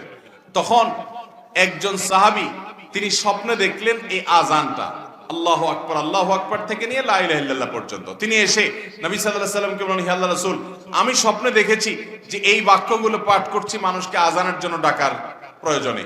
তখন নবী করিম সাল্লাল্লাহু আলাইহি সাল্লাম খুব পছন্দ করে সেটাকে গ্রহণ করলেন। আল্লাহর পক্ষ থেকে ওহী ওইটাকে আজান হিসাবে ধরে হলো, এবং ওইটাই তখন থেকে চালু হলো যে আজানের ওয়াক্ত হলে, নামাজের ওয়াক্ত হলে আল্লাহু আকবার থেকে লা ইলাহা ইল্লাল্লাহ পর্যন্ত আজানের এই বাক্যগুলো পাঠ করে মানুষকে আহ্বান করা হয়। এবং এই সম্পর্কে আল্লাহ তাআলা কোরআনে কারীমে সূরা জুমার মধ্যে বলেছেন, ইযা নুদিয়া লিস-সালাতি মিন ইয়াউমিল জুমআহ, জুমার দিন যখন আজানের জন্য ডাকা হয়, এই যে ডাক হাইয়া আলাস সালাহ, হাইয়া আলাল ফালাহ, এই ডাকের কথা আল্লাহ বলেছেন। তাহলে এটা নবী করিম সাল্লাল্লাহু আলাইহি সাল্লামের সময়ে মদিনার জিন্দেগিতে আসার পর এটা নবী সাল্লাল্লাহু আলাইহি সাল্লাম এক সাহাবীর স্বপ্নের উপর ভিত্তি করে চালু করেছেন, এবং তিনি যেটা চালু করেন ওইটাই শরীয়ত, ওইটাই ওহী। কারণ মা ইয়ানতিকু আনিল হাওয়া ইন হুয়া ইল্লা ওয়াহয়ুন ইউহা, তিনি মুখ থেকে কোনো কথাই বলেন না, যাই উচ্চারিত হয় এটা ওহী, আল্লাহ কর্তৃক নিয়ন্ত্রিত। এখন প্রশ্ন হলো, নবীজি আজান কখনো দিয়েছেন কিনা? উত্তর হলো, উনি কখনো আজান দিয়েছেন বলে আমরা জানি না। কেন আজান দেন নাই আল্লাহ ভালো জানেন। তবে তিনি যারা সারা জীবন ইমামত করেছেন, যিনি ইমামত করবেন তিনি আবার আজান কিভাবে দিবেন? যিনি আজান দিবেন একামত তাকে দিতে হবে। তো নবীজি সাল্লাল্লাহু আলাইহি সাল্লাম তো ইমামতই করেছেন, তিনি আবার আজান কোত্থেকে দিবেন? এই জন্য দিতে পারেন নাই। কিন্তু তিনি আজানের ফজিলত বর্ণনা করেছেন। কোন কাজ নবী সাল্লাল্লাহু আলাইহি সাল্লাম করেন নাই কিন্তু তিনি বলেছেন, তখন এই বলাটা প্রাধান্য পায়, কারণ তার জন্য বিশেষত্ব থাকতে পারে। তিনি নবী হিসেবে শুধু ইমামতি করবেন, কিন্তু আজানের মর্যাদা দিয়ে বর্ণনা করেছেন। কেউ যদি আজান দেয়, কিয়ামতের দিন তার মাথা উঁচু থাকবে সবার উপরে, সে সম্মানিত, এটা বোঝা যাবে দুনিয়াতে সে আজান দিয়েছে আল্লাহকে খুশি করার জন্য। শুধু পয়সার দান্দা চাকরির উদ্দেশ্যে করলে এটা হবে না, আল্লাহর কাছে সওয়াবের আশা থাকতে হবে। ঠিক একইভাবে নবী করিম সাল্লাল্লাহু আলাইহি সাল্লাম মুয়াজ্জিনদের সম্পর্কে বলেছেন, তার আজান শুনে যত মানুষ নামাজ পড়তে আসবে সবাই যে পরিমাণ সওয়াব পাবে, মুয়াজ্জিনকে আল্লাহ রাব্বুল আলামিন তার সমপরিমাণ সওয়াব দান করবেন। বিধায় আজানের সওয়াব অপরিসীম, সেটি আমাদের দেওয়ার চেষ্টা করতে হবে। নামাজের অধিকাংশ জায়গায় অথবা যেখানে যেখানে বিসমিল্লাহ বলতে হয় তার মধ্যে রুকু সিজদা তাশাহুদের পূর্বে বিসমিল্লাহ বলে শুরু করতে হবে কিনা? উত্তর হলো না। তাশাহুদ, আত্তাহিয়াতু, অন্যান্য দোয়া দরুদ এগুলো কোনটার শুরুতে বিসমিল্লাহ বলবেন না। বিসমিল্লাহ বলবেন সূরা ফাতিহার শুরুতে, আর অন্য সূরা মিলাবেন তখন বিসমিল্লাহ পাঠ করবেন। আর কোন জায়গায় বিসমিল্লাহ পাঠ করতে হবে না। এক মুসল্লি জামাতের চতুর্থ রাকাতে শামিল হলেন, তাকে নামাজ শেষ করার জন্য 3 বার তাশাহুদ পড়তে হবে। এমত অবস্থায় পরের 3 রাকাতে কোন কোন রাকাতে সূরা ফাতিহা ও অন্য সূরা কিংবা সূরা পড়তে হবে? এটা আমরা এর আগে বহুবার উত্তরে বলেছি। আমাদের যে নামাজগুলো ছুটে যায়, ইমামের সাথে আমরা পাই না প্রথম রাকাতগুলো, এগুলো ইমাম সালাম ফেরানোর পরে যখন আমরা আদায় করব, ওই ছুটে যাওয়া নামাজগুলো যখন আমরা আদায় করব, ওইগুলোকে আমাদের প্রথম রাকাত ধরে এগুলোতে আমরা সূরা মিলাবো। তাহলে ইমামের সাথে সূরা মিলানোর রাকাত যদি একটা পান, তাহলে আরেকটা রাকাতে আপনি মিলাবেন। আর ইমামের সাথে যদি সূরা মিলানোর রাকাত একটাও না পান, তাহলে আপনার 2 রাকাতে আপনি সূরা মিলাবেন, তাহলে আপনার নামাজ হয়ে যাবে ইনশাআল্লাহ। এরপরে প্রশ্ন হলো, আমরা অনেকে বিভিন্ন ব্যাংকে টাকা রেখে যে লাভ পাই তা দিয়ে সংসার পরিচালনা করি। প্রশ্ন হচ্ছে, এটা সুদ হলে আমাদের কি রকম পাপ হবে? এ থেকে উত্তরণের উপায় কি? সুদের টাকা এটা ভোগ করা জায়েজ নয়, হারাম। সুদের কারবার করাটাই হারাম। সুদ এটা আল্লাহর অভিশপ্ত একটা উপার্জন। যত হারাম আছে সুদের মতো ভয়াবহ হারাম আরেকটা নাই। আমি প্রায় সময় বলি, আপনি হালাল টাকা উপার্জন করে বাজার থেকে 1 কেজি গরুর গোশত কিনে আনছেন, 1 কেজি খাসির গোশত কিনে আনছেন, মুরগির গোশত কিনে আনছেন, এনে আপনি রান্না করে খেয়েছেন, তাহলে হালাল টাকায় না, হারাম টাকায় টাকা উপার্জন করছেন হারাম পদ্ধতিতে। আপনি ঘুষ খেয়ে টাকা উপার্জন করছেন, সেই ঘুষের টাকা দিয়ে আপনি গরুর গোশত কিনে এনে রান্না করেছেন, গুনাহ হবে। যেহেতু ঘুষের টাকা দিয়ে কিনছেন, গুনাহ হবে, খানাটা হারাম হবে। কিন্তু এর কারণে গুনাহ যতটা হবে, আপনি হালাল উপার্জন করে, শরীরে পরিশ্রম করে, রিকশা চালিয়ে আপনি টাকা উপার্জন করে, ওই টাকা দিয়ে সুদের কারবার করে সেটার লাভের টাকা দিয়ে যদি আপনি গরুর গোশতও কিনেন, তাহলে হালাল টাকা দিয়ে শূকরের গোশত কেনার চাইতে জঘন্য অপরাধ হবে। আমার কথা বুঝেন নাই? আপনি হালাল টাকা দিয়ে শূকরের গোশত কিনে খাইছেন, গুনাহ হবে কি হবে না? বলেন, গুনাহ হবে কি হবে না? হালাল টাকা দিয়ে যদি আপনি শূকরের গোশত খান কিনে, তাহলে গুনাহ হবে। কিন্তু হালাল টাকা দিয়ে আপনি শুকরের গোশত কিনে খেলে যে গুনাহ হবে, আপনি সুদের কারবার করে ওই টাকা দিয়ে, লাভের টাকা দিয়ে যদি গরুর গোশত কিনে খান, গুনাহ তার চেয়ে বেশি হবে। কারণ এর চেয়ে ভয়াবহ হারাম আর নাই। কোরআনে অন্য কোনো হারাম সম্পর্কে এতবার আল্লাহ সাবধান করেন নাই যত বেশি সাবধান করেছেন আল্লাহ বিরুদ্ধে যুদ্ধ করার শামিল। অথচ এই সুদের কারবার আমাদের সমাজে নানাভাবে প্রচলিত। অতএব ব্যাংকে এইভাবে উপার্জন করলে সেটি হারাম হবে, এবং সেটা সাধারণ হারাম না, কবিরা গুনাহ, মহাপাপ। কোন আলেম তার প্রতিষ্ঠানের জন্য ক্যালেন্ডার করলে সেই ক্যালেন্ডারে তার নিজের ছবি দেয়া কতটুকু শরীয়ত সম্মত? দেখুন, কোন কাগজ বা কোনো কিছু যখন প্রিন্ট হয়, মানুষের ছবি, কোনো প্রাণীর পূর্ণাঙ্গ ছবি, তো সেই ছবি প্রিন্ট হওয়াটা যদি কোনো একান্ত প্রয়োজনে হয়, আইডেন্টিটির জন্য হলো, তাহলে সেটা গ্রহণযোগ্য। একান্ত প্রয়োজন ছাড়া অপ্রয়োজনে মানুষের ছবি, প্রাণীর ছবি প্রিন্ট করা জায়েজ নাই, এটাই বিশুদ্ধতর মত। আর যদি প্রিন্ট না হয়, এটা অনলাইন ভার্সন হয়, তাহলে সেটা জায়েজ আছে। আল্লাহু আ'লাম। অনেক কাজী সাহেব আছেন যারা সামান্য কিছু টাকা বেশি পাওয়ার জন্য কোন মহিলা স্বামীকে ছেড়ে আসলে মহিলাকে 4 বা 5 মাস আগের ব্যাক ডেটে ডিভোর্স বা তালাক শো করিয়ে অন্য একটি পুরুষ বা তার প্রেমিকের সাথে সরাসরি বিয়ে পড়িয়ে দেয়। এই ধরনের বিবাহ পড়ানো কি জায়েজ আছে নাকি জানতে চাই। কোন কাজী যদি এরকম কাজ করে সেটা জঘন্য গুনাহ এবং ভয়াবহ অপরাধ হবে। কারণ আপনি প্রথমত একজন নারী, তাকে তালাক দেওয়ার ক্ষমতা দিয়েছেন। কোন নারী তো নিজেকে নিজে তালাক দিতে পারেন না, তিনি নিজে তার স্ত্রী স্বামীকে তালাক দিতে পারেন না। অর্পিত তালাকের ক্ষমতা তাকে প্রয়োগ হয়েছে কিনা, করবে কিনা, এটা অনেক আলোচনা সাপেক্ষ বিষয়। অতএব সামান্য কিছু টাকার বিনিময়ে এই কাজটা যদি কেউ করে, সে কাজই কবিরা গুনাহে লিপ্ত এবং সে পাপিষ্ঠ। আমরা যে বাড়ি বন্ধ করাই কোন মৌলবী বা কবিরাজের মাধ্যমে, এই বন্ধ করানোটা ইসলামী শরিয়া মোতাবেক কতটা জায়েজ? দেখুন, সুন্নাহ সম্মত বাড়ি বন্ধ, অর্থাৎ যে বাড়িতে জিনের উপদ্রব হবে না, ব্ল্যাক ম্যাজিকের উপদ্রব হবে না, এটার পদ্ধতি হলো বাড়ির প্রত্যেকটা লোক ঢোকার সময় বিসমিল্লাহ পড়ে ঢুকবে, তাহলে শয়তান তার সাথে ঢুকতে পারবে না, হাদিসে আছে। এবং ওই বাড়িতে গান, বাদ্যযন্ত্র, ছবি, প্রাণীর ছবি প্রিন্ট করে টাঙিয়ে রাখা ইত্যাদি এগুলো থাকবে না, তাহলে ইনশাআল্লাহ সেখানে শয়তানের উপস্থিতি থাকবে না। এবং সেখানে আল্লাহর কালাম তেলাওয়াত হলে শয়তানের উপস্থিতি থাকবে না। বিশেষ করে সূরা বাকারা তেলাওয়াত করলে সেখানে দুষ্ট জিন এবং শয়তান থাকে না, হাদিসে স্পষ্ট আছে। এবং এটা পরীক্ষিত। আপনি সূরা বাকারা চালু রাখেন, নিজে চালু করেন, অডিও চালু করে রাখবেন, দেখবেন যে অনেক শয়তানি বাসা থেকে চলে গেছে। অতএব ঘর বন্ধ করার জন্য এগুলো হলো সুন্নাহ সম্মত পদ্ধতি। রাতের বেলা 3 বার সূরা ইখলাস, 3 বার সূরা ফালাক, 3 বার সূরা নাস, কুল হুয়াল্লাহ, কুল আউযু বিরাব্বিল ফালাক, কুল আউযু বিরাব্বিন নাস, 3 বার পড়ে 2 হাতকে কোষ করে সেখানে ফু দিয়ে পুরো শরীর আপনি মুছে ফেলেন। এই হলো শরীর বন্ধ। ঘর বন্ধ, শরীর বন্ধের জন্য সুন্নাহ সম্মত পদ্ধতি মেনে চলবেন। এর বাইরে যদি কোনো আলেম কোরআনে কারীমের আয়াত পড়ে, দোয়া পড়ে, জিকির আজকার পড়ে ঘর বন্ধ করে, ঠিক আছে, এটা গ্রহণযোগ্য হতে পারে।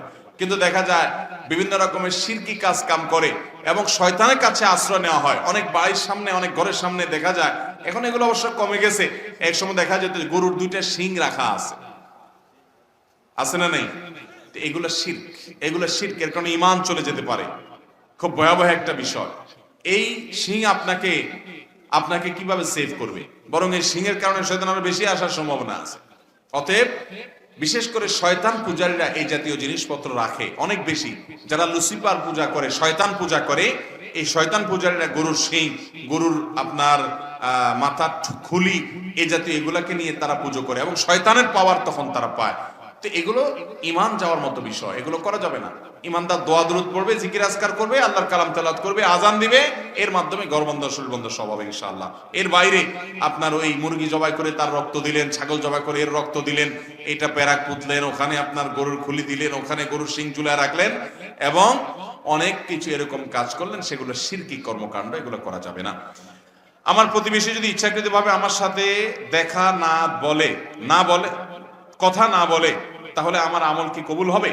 আপনার প্রতিবেশী নিজে থেকে কথা বলে না, এতে আপনার কোনো গুনাহ হবে না, কিন্তু আপনার চেষ্টা থাকতে হবে আপনি তার প্রতি সদাচরণ করবেন। নবী সাল্লাল্লাহু আলাইহি ওয়াসাল্লাম বলেছেন, লা ইউমিনু মান লা ইয়ামানু জারুহু বাওয়ায়াতাহু, যার প্রতিবেশী তার হাত মুখ দ্বারা কষ্ট পাওয়া থেকে নিরাপদ থাকে না, সেই ইমানদার হতে পারে না। আপনি চেষ্টা করুন ভালো থাকার, সে যদি কথা না বলে তার ব্যাপার, আপনার চেয়ে আপনি ঠিক রাখবেন, আপনার গুনাহ হবে না ইনশাআল্লাহ। এর কারণে আমরা জানি বাবার নাম ব্যবহার করার ক্ষেত্রে ইবনে শব্দ ব্যবহার করতে হয়, কিন্তু হযরত ঈসা আলাইহিস সালামের নামের পূর্বে বা নামের পরে ঈসা ইবনে মারিয়াম বলা হয়। ওনার নামের সাথে ইবনে কেন বলা হয়, ব্যাখ্যা কি করবেন?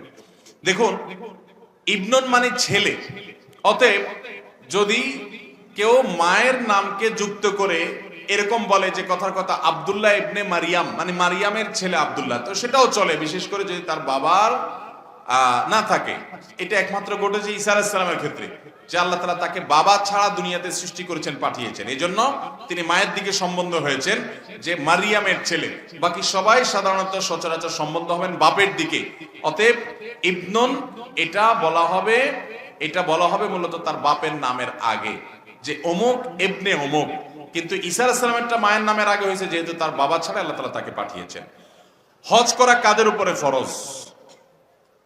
হজ করা ওই সমস্ত ব্যক্তিদের উপরে ফরজ যারা হজের মৌসুমে তার নিজের ঠিকানা থেকে মক্কা গিয়ে হজ করে বাড়িতে আসার মতো, আসা যাওয়া করার মতো খরচপাতি থাকে এবং এই সময়টাতে পরিবারে খরচ দিয়ে যেতে পারে, তার উপর হজ ফরজ। আমাদের সমাজে অনেকে মনে করে মেয়ে বিয়ের উপযুক্ত থাকলে তার জন্য হজ ফরজ না, আগে মেয়ে বিয়ে দিতে হবে। আছে না এরকম ধারণা?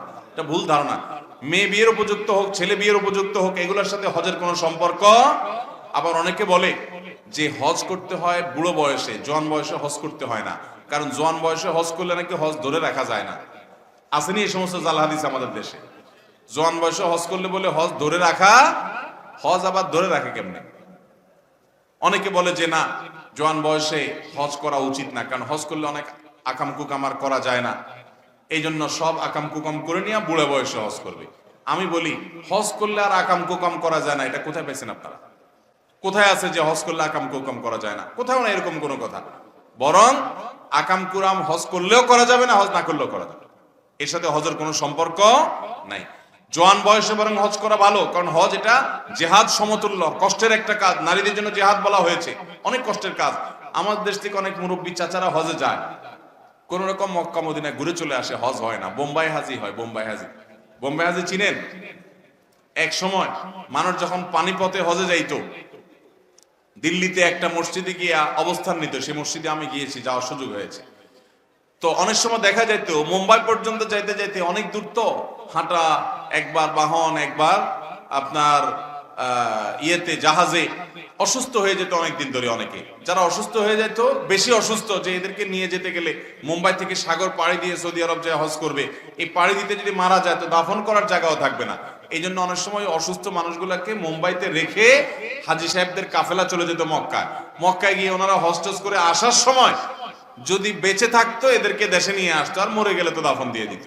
তো এখন বেঁচে থাকলে এদেরকে যখন দেশে আনতো, তো দেশের মানুষরা বলতো বোম্বাই হাজি, এদেরকে বলতো কি হাজি? বলতো বোম্বাই হাজি, কারণ বোম্বাই থেকে ঘুরে আসছে, মক্কা মদিনা যায় নাই। বুঝতে পারছেন কথা?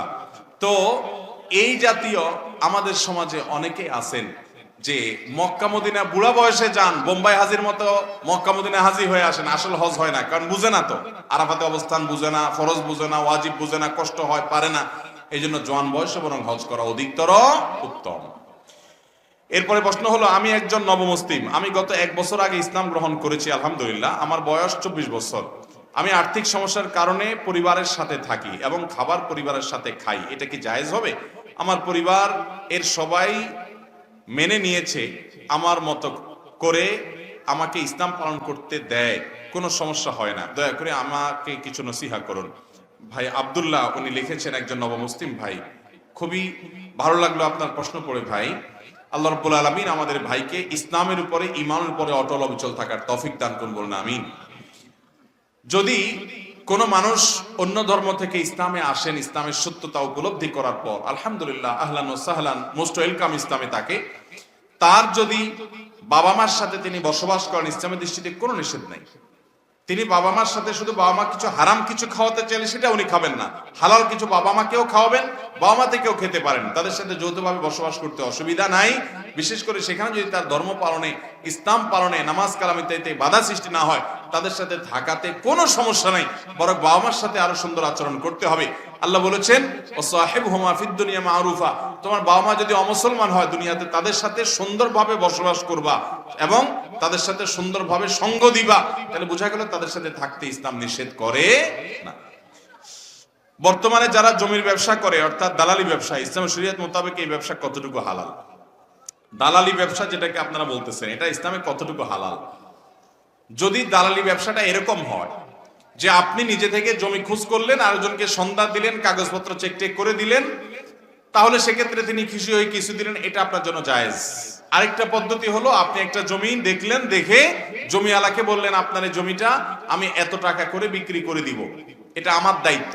জমিওয়ালা বললো ঠিক আছে তুমি এত করে বিক্রি করে দাও, আমাকে এর কমটা দিলে হবে, 50 লাখ করে বিক্রি করো, আমাকে 40 করে দিলেই হবে।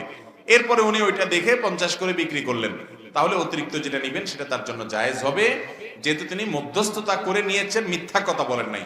তবে বেশিরভাগ জমির দালালরা মিথ্যা কথা বলে, এবং এই মিথ্যা কথা বলে যদি উপার্জন করে সেটা কিন্তু কি হবে না, জায়েজ হবে।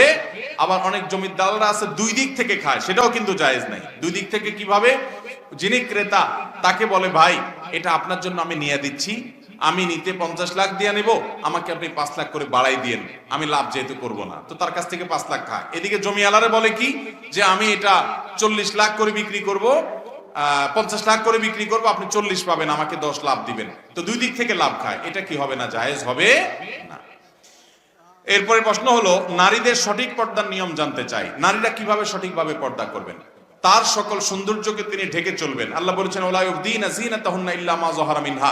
নারীরা তাদের সৌন্দর্যের যেগুলো এমনি প্রকাশ হয়ে যায় সেগুলোর কথা ভিন্ন, বাকি সকল সৌন্দর্য তারা ঢেকে ঢুকে রাখবে, এগুলোকে তারা প্রকাশ করবে না। এটাই হলো শরীয়তের নির্দেশনা, এবং এর মাধ্যমে একজন নারী তার পর্দা পালন করবেন।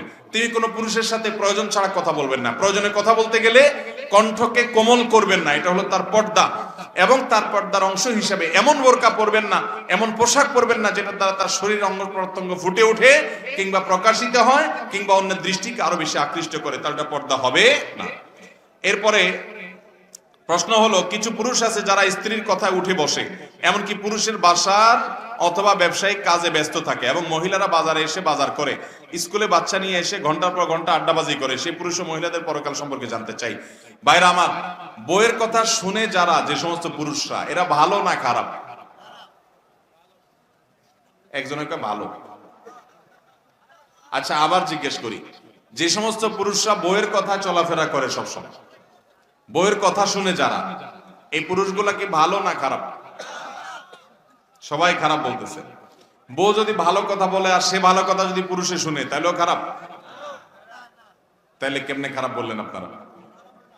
তাহলে বোঝা গেল, বউ যদি ভালো কথা বলে সেই ভালো কথা শুনলে সেটা ভালো, বউ যদি খারাপ কথা বলে সেটা না শুনলে তখন সেটা ভালো। দেখতে হবে কথাটা ভালো না খারাপ। যারা অন্ধের মতো বউয়ের কথা শুনে, ভালোটাও শুনে মন্দটাও শুনে, ভালো হইলেও শুনে ভালো না হইলেও শুনে, সেটা খারাপ। এবার ঠিক আছে, কি বলেন? অতএব এই সমস্ত পুরুষরা, অনেক পুরুষরা আছে যে বউরে বাহির করে দেয় যে যাও ছেলেকে স্কুলে নিয়ে আসো, উনি বাসায় শুয়ে শুয়ে ঘুমায়, আছে না নাই? বরং বেশিরভাগ ফ্যামিলিতে এখন এই অবস্থা। এটা খুবই জঘন্য কথা। নিজের স্ত্রীকে বাইরে বের করে দিলেন, একান্ত প্রয়োজনে তিনিও বাইর হবেন, কিন্তু আপনি তাকে বাইরে বের করে দিবেন না, আপনি নিজে যাবেন এবং তাকে বাইরের ভেতরের কাজগুলো তাকে করতে দিবেন। এটা যদি না করেন তাহলে আপনি দায়ুস হবেন। আর দায়ুস আল্লাযী ইউকিরু ফি আহলিল খাবাস, আপনার পরিবারকে আপনি বের করে পর্দার বাইরে যেতে বা অন্য পুরুষদের সামনে যেতে আপনি বাধ্য করছেন, অথচ আপনি বাসায় অবস্থান করছেন, এটা জায়েজ নাই। শরীয়তের নির্দেশনা অনুপাতে তাদেরকে ভেতরের কাজ করতে দিবেন, আপনি বাইরের সাইড দেখবেন। এরপরে সর্বশেষ দুটি প্রশ্ন আজকে। বর্তমানে অনেক যুবকরা হাঁটু ছেঁড়া প্যান্ট পরে, এলোমেলো চুলের কাটিং দেয়, তাদের পিতামাতার সম্পর্কে কিছু জানতে চাই। পিতামাতার কথা আর কি বলবো, হাঁটু ছেঁড়া প্যান্ট, অনেক সময় রানের দিকে ছেঁড়া প্যান্ট থাকে। আমি নিজে এরকম মাঝে মধ্যে দেখে একটু টাস্কি খেয়ে যায় যে এই বেচারা কি আসলে ছেঁড়া প্যান্ট পরছে টাকার অভাবে।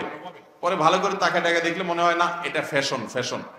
তো এরকম ছেঁড়া প্যান্ট পরা ফ্যাশন, কিয়ামতের আগে হয়তো ন্যাংটা হয়ে যাওয়াটাই ফ্যাশন হবে।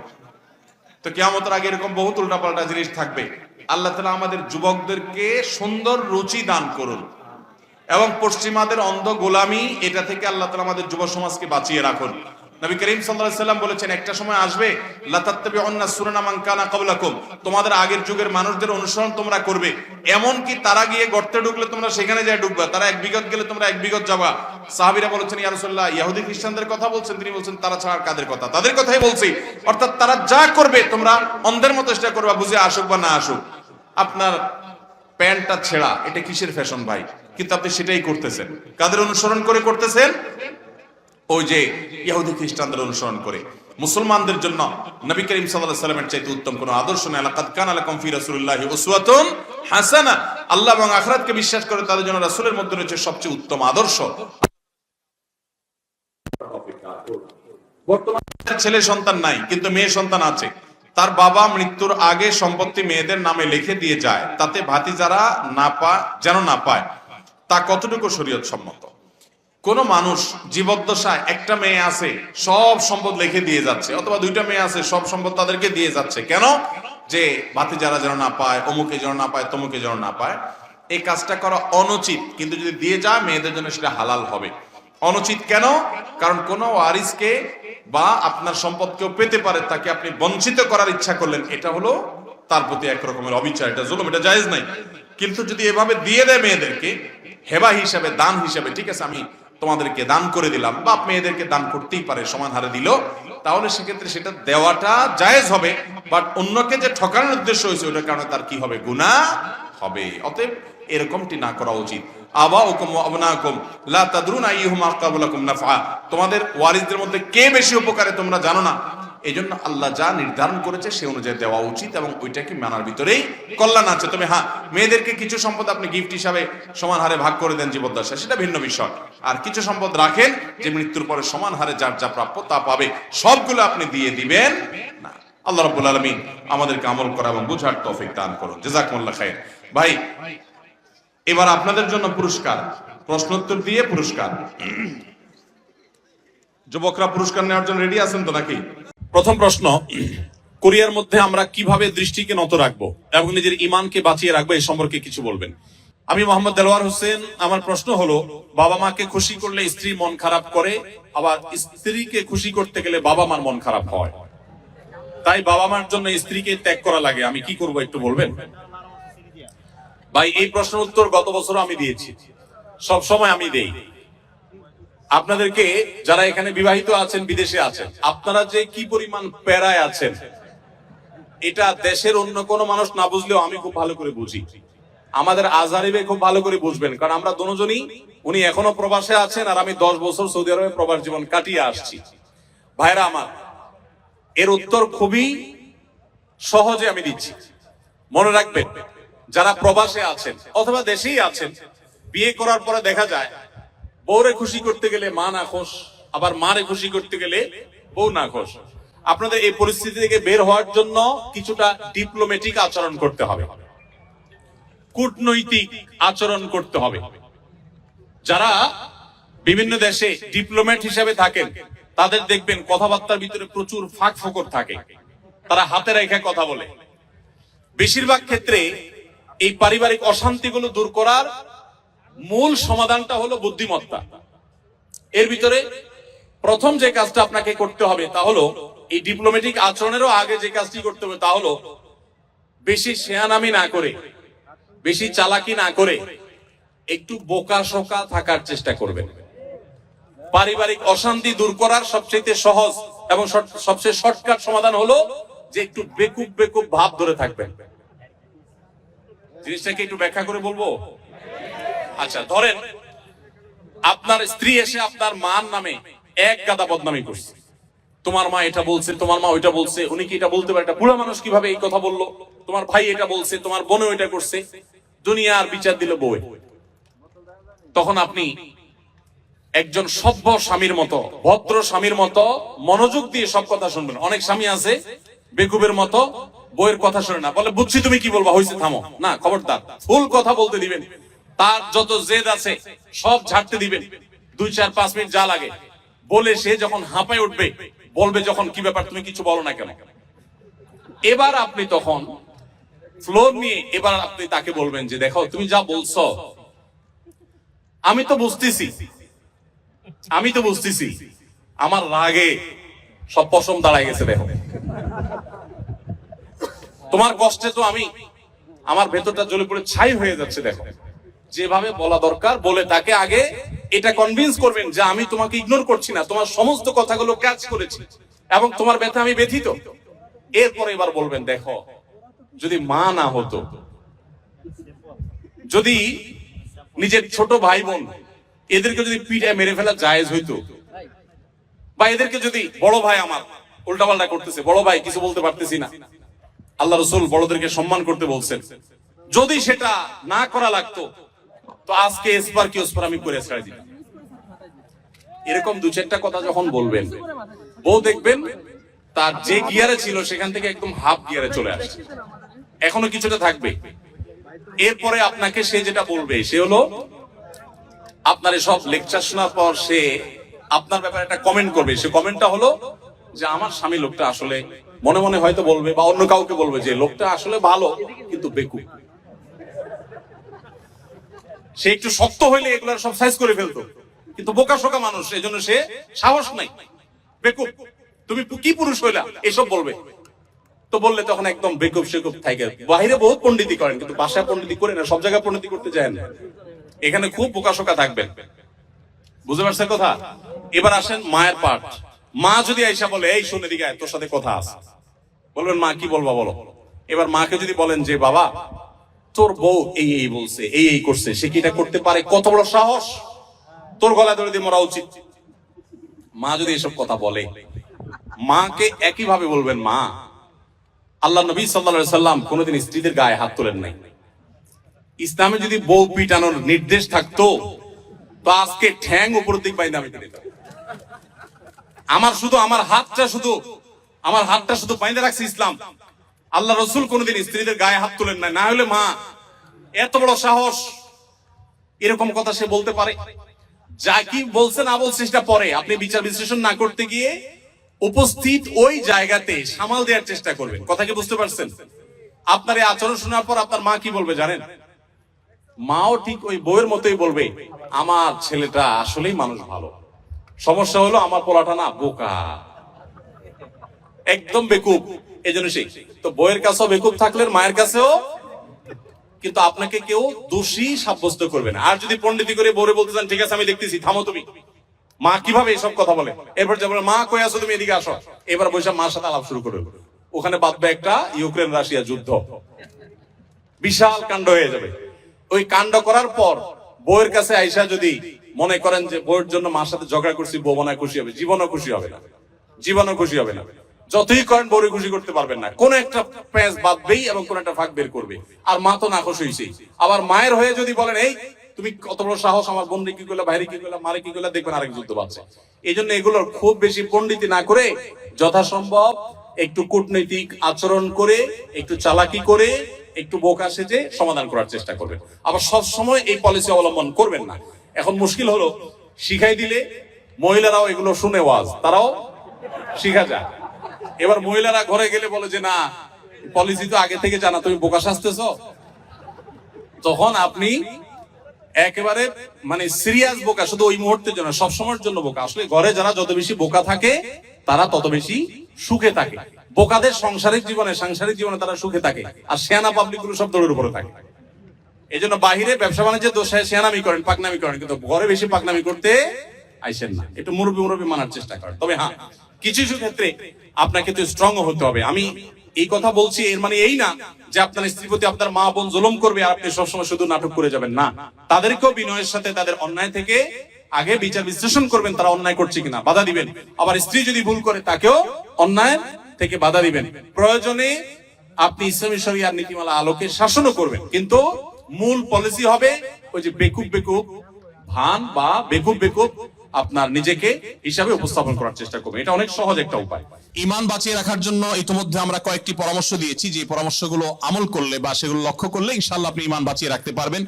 সেই সাথে আমি একটু প্লাস করি, প্রতিকূল পরিবেশে নজর হেফাজত করা খুব কঠিন। আপনারা জানেন এখানে মেয়েরা চলাফেরার ক্ষেত্রে ইসলামী লাইফস্টাইল তারা মেনটেন করে না, খুব স্বাভাবিকভাবে সঙ্গত কারণেই আমাদের জন্য এই পরিবেশে চোখের হেফাজত করা কঠিন হয়। মনে রাখবেন নবী করিম সাল্লাল্লাহু আলাইহি সাল্লাম বলেছেন জিনাল আইনি আন নাজর। আমাদের অনেক মুসলিম ভাইরা আছেন এখানে যারা হয়তো জানেনও না যে নবী সাল্লাল্লাহু আলাইহি সাল্লাম বলেছেন মানুষ কিন্তু চোখ দিয়েও জেনা করে। আর চোখের জেনা হলো চোখ দিয়ে সে এমন কিছু দেখলো যেটা দেখা তার জন্য অ্যালাউড না, পারমিটেড না।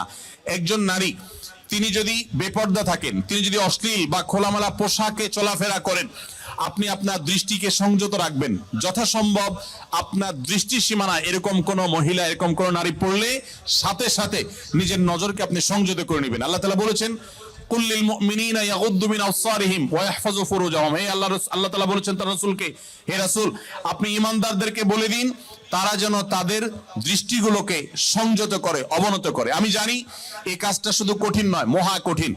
এই কাজটা শুধু কঠিন নয়, চরম পর্যায়ে কঠিন। মনে রাখবেন, আপনাদেরকে এই ধরনের পরিবেশে ঈমানের উপর টিকে থাকতে হলে, আমরা যারা বাংলাদেশে থাকি, আমাদের ঈমান এর মিটার যদি হয় 10-এ, আপনার ঈমানের মিটার থাকতে হবে 15-তে। কারণ আপনার এই প্রতিকূল পরিবেশে টিকে থাকা, এটার জন্য আপনার ঈমানের এক্সট্রা পাওয়ারের প্রয়োজন আছে। সো আমি আপনাদেরকে বিনীতভাবে অনুরোধ করতে চাই যে চোখের হেফাজত করার জন্য আপনারা আপ্রাণ চেষ্টা করবেন। মনে রাখবেন, চোখ দিয়া হারাম জিনিস যখন দেখেন হয়তো নগদ আনন্দ পান, কিন্তু স্থায়ীভাবে আপনার কষ্ট, বেদনা, ব্যথা, যন্ত্রণা এগুলো কিন্তু ঠিকই হয়। হয় কি হয় না বলেন? মনে রাখবেন, চোখে দেখার পর, হারাম জিনিস দেখার পর সেটা যদি আপনি হাতের নাগালে না পান, সঙ্গত কারণে পাবেন না, আর না পেলে আপনার মধ্যে এক ধরনের যন্ত্রণা, এক ধরনের কষ্ট হয়। আর যখন নিজেকে কষ্ট করে সংযত রাখবেন, ইচ্ছাকৃত হারাম জিনিস দেখবেন না, সেটা টিভির স্ক্রিনেও না, মোবাইলের মনিটরেও না, এবং বাইরেও না, তাহলে দেখবেন প্রথম আপনার একটু কষ্ট হবে, কিন্তু পরবর্তীতে শান্তি অনুভব হবে। অনেক লোক নামাজ কালাম পড়ে, কিন্তু চোখে খারাপ জিনিস মোবাইলে দেখে, কম্পিউটারে দেখে, টেলিভিশনে দেখে, বাইরে দেখে। মনে রাখবেন, এটা হলো আপনাদের জন্য সবচেয়ে বড় পরীক্ষার বিষয়। অন্য অনেক কাজ এখানে করা সহজ, আমি জানি। মদ না খেয়ে থাকা সহজ, শুকরের গোশত না খেয়ে থাকাও সহজ, অনেক হারাম কাজ থেকে বেঁচে থাকা এখানে সহজ, এমনকি নামাজ পড়াটাও তুলনামূলক সহজ। এই পরিবেশের মধ্যে, কোরিয়ার মাটিতে এবং এই জাতীয় যে সমস্ত দেশগুলোতে এই ধরনের পরিবেশ আছে, এই সমস্ত পরিবেশে আপনাদের জন্য সবচেয়ে কঠিন কাজটা হলো এই চোখগুলোকে হেফাজত করা। এর চাইতে কঠিন আরেকটা কাজ নাই। আল্লাহ তাআলা আমাদের সবাইকে সেই তৌফিক দান করুন, আমরা যেন আমাদের দৃষ্টিগুলোকে অবনত করতে পারি। মনে রাখবেন, আল্লাহ বলেছেন, ইন্নাস সামআ ওয়াল বাসারা ওয়াল ফুআদা কুল্লু উলাইকা কানা আনহু মাসউলা। মানুষের কান, মানুষের চোখ, মানুষের অন্তর, প্রত্যেকটা অঙ্গকে আলাদা আলাদা জিজ্ঞাসা করা হবে, এই চোখ দিয়ে কত গুনাহ করেছেন। 10 বছর 20 বছর আপনি কোরিয়াতে ছিলেন, আপনি জাপানে ছিলেন, আপনি ইংল্যান্ডে ছিলেন, আপনি অমুসলিম প্রধান দেশে ছিলেন, যেখানে পর্দা পর্শিদার বালাই নেই, যেখানে মেয়েরা খোলামেলা চলাফেরা করে। আপনার প্রতিদিন সকাল থেকে রাত পর্যন্ত, ঘুমানো পর্যন্ত শত শতবার, সহস্রবার এই চোখের গুনাহ হয়ে থাকে, অথচ আপনি মদ টাচ করেন না, হয়তো আপনি শুকর টাচ করেন না, হয়তো আপনি হারাম খান না, হয়তো আপনি হারাম থেকে বেঁচে থাকার জন্য সংগ্রাম চালাচ্ছেন, কিন্তু চোখ দিয়ে আপনি অনবরত আপনি হারাম করছেন।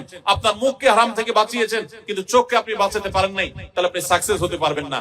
এই জন্য এই প্রতিকূল পরিবেশে যদি নিজেকে টিকাতে কেউ না পারে, তার জন্য এই পরিবেশে থাকাই জায়েজ নাই, যে নিজেকে এই গুনাহ থেকে বাঁচাতে পারবে না। এই জন্য ভাইরা, এই সংগ্রামটা আমাদের করতে হবে, চেষ্টা করবো তো ইনশাআল্লাহ। আল্লাহ তাআলা আমাদের সবাইকে সেরকম ঈমানের শক্তি দান করেন, যেন আমরা চোখের জেনা থেকে নিজেদেরকে বাঁচিয়ে রাখার চেষ্টা করতে পারি। যারা বিবাহিত, তারা স্ত্রীকে নিয়ে আসার চেষ্টা করবেন, ফ্যামিলি সহ থাকার চেষ্টা করবেন, এবং বাহিরে বের হওয়ার সময় মনেই করবেন যে আমি রাস্তাঘাটে চলতে ফিরতে আমার চোখের এরিয়াতে অনেক বেপরদা নারী আসবে। সো আমি যথাসম্ভব, যতটুকু সম্ভব অবনত রাখবো নিজের দৃষ্টিকে। এর বাইরে যদি চোখ পড়ে যায়, আমার ইচ্ছার বাইরে চোখ পড়ে গেছে, সাথে সাথে আমি ফিরিয়ে নিয়েছি, ইনশাআল্লাহ এর কারণে গুনাহ হবে না। আল্লাহ তাআলা আমাদেরকে মাফ করবেন ইনশাআল্লাহ। এখানে কোরিয়াতে বেশ কিছু চকলেটের উপাদানের জায়গায় লেখা থাকে সাসুগি বা থাক্কুগি, যার অর্থ গরু বা মুরগি, অথবা চকলেট গুলো সফট মিল্ক ফ্লেভারের চকলেট। আদৌ পিওর গরু বা চিকেন আছে কিনা তা বোঝা যায় না, থাকলেও হালাল কিনা আমরা সেটা জানি না। এমন নুডলসও আছে। এরকম চকলেট বা নুডলস খাওয়া আমাদের জন্য হালাল হবে কিনা, প্রশ্নটি লিখেছেন ভাই আবির। আপনার প্রশ্ন উত্তর হলো যে, যত চকলেট আছে ওয়ার্ল্ড ওয়াইড, বেশিরভাগ চকলেট গুলোতেই আসলে হারামের উপস্থিতি বা উপাদান থাকার সম্ভাবনা জোরালো। সবগুলোতে না, অনেক চকলেট আছে এর বিপরীতে আলহামদুলিল্লাহ, যেগুলো হালাল, যেগুলোতে হারাম কোনো উপাদান নেই। এই বিষয়টা পৃথিবীর অন্য অনেক দেশে নিরূপণ করা সহজ, আপনাদের কোরিয়াতে একটু কঠিন। আপনি জাপানে গেলেও দেখবেন যে বিভিন্ন বাজারে, বিভিন্ন সুপার মার্কেটে, বিভিন্ন মার্টে, সুপার মলে, সুপার শপিং মলে আপনি দেখবেন যে চকলেট হোক, যে কোনো ফুড হোক, সেখানে স্ক্যান করে চেক করা যায় এটা হালাল কি হারাম, এখানকার উপাদান কি, সব ডিটেইল জানা যায়। এবং হালাল সার্টিফিকেশন প্রতিষ্ঠানগুলো খুব স্ট্রং সেসব দেশে, যার কারণে হালাল সার্টিফিকেশনের উপরে নির্ভর করা যায়।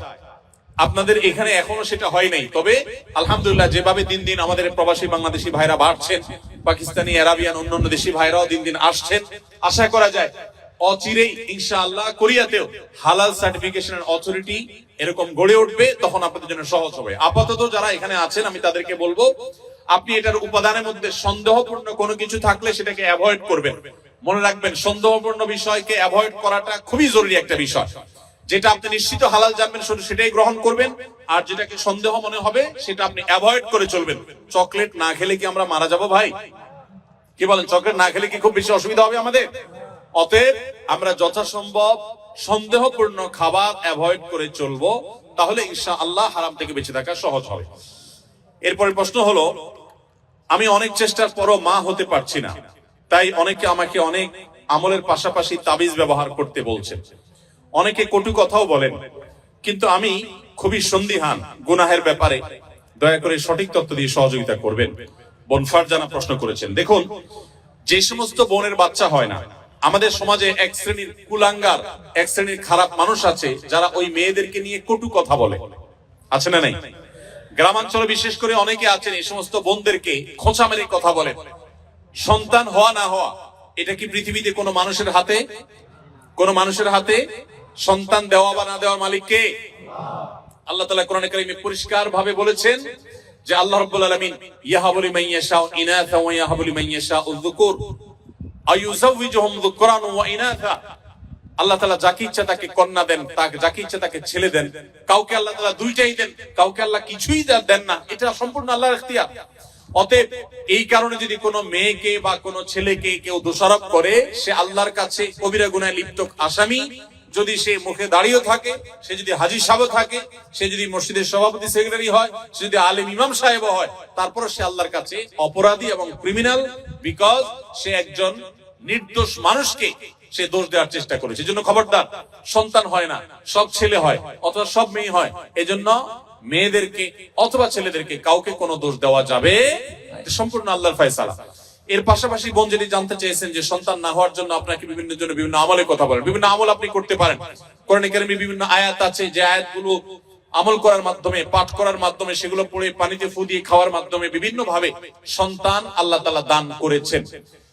বিশেষ করে আমি আপনাকে কোরআনের আমলের কথা বলতে চাই। আপনারা জানেন আল্লাহ নবী ইব্রাহিম আলাইহিস সালাম, তাকে আল্লাহ তাআলা বার্ধক্যে সন্তান দিয়েছেন, বৃদ্ধ বয়সে সন্তান দিয়েছেন। আল্লাহর আরেক নবী জাকারিয়া আলাইহিস সালামকে আল্লাহ তাআলা বৃদ্ধ বয়সে সন্তান দিয়েছেন, যে বয়সে সন্তানের আশাই তারা ছেড়ে দিয়েছিলেন, নিরাশ হয়ে গেছেন যে বয়সে সন্তান হবে না। ঠিক তখন আল্লাহ তাআলা অলৌকিকভাবে সন্তান দিয়েছেন। তারা আল্লাহর কাছে সন্তান চেয়ে দোয়া করেছেন। সেই দোয়াগুলো আপনিও করতে পারেন, স্বামী স্ত্রী উভয় নিয়মিত করতে পারেন। তার ভিতরে একটা দোয়া হলো রব্বি হাবলি মিনাস সালিহিন, আল্লাহ আপনি আমাকে নেক সন্তান দান করেন। এই দোয়া বেশি বেশি পাঠ করবেন। এমনকি যাদের সন্তান আছে, আবারও সন্তান হবে সে আশা রাখেন, আপনি আল্লাহর কাছে দোয়া করবেন, রব্বি হাবলি মিনাস সালিহিন। আমার সাথে বলেন সবাই, রব্বি হাবলি মিনাস সালিহিন। এর অর্থ হলো, হে আল্লাহ আপনি আমাকে নেক সন্তান দান করেন। মনে রাখবেন, আপনার ছেলে মেয়ে, আপনার সন্তান সন্ততি যদি নেক হয়, আল্লাহ ভীরু হয়, তাদের মধ্যে যদি আল্লাহর ভয় থাকে, তাহলে সেক্ষেত্রে এই সন্তান আপনার জন্য সবচেয়ে বেশি উপভোগ্য হবে, আপনার দুনিয়ার জীবনকে জান্নাতে পরিণত করবে, আখিরাত তো আছেই। এই জন্য নেক সন্তান আল্লাহর কাছে সবসময় কামনা করবেন। সন্তান যদি অমানুষ হয়, এর চাইতে বড় দুর্ভাগ্যের আর কিছু হতে। আমি জাপানে গিয়েছি, সেখানে দেখেছি, এখানকার কালচারও আপনারা আমার চাইতে আরো ভালো জানেন। অনেকেই আছেন একটা কুকুর সাথে নিয়ে তাদের দিন যাপন করে, আছে না নাই? আপনাদের চোখের মধ্যে পড়ে কি পড়ে না?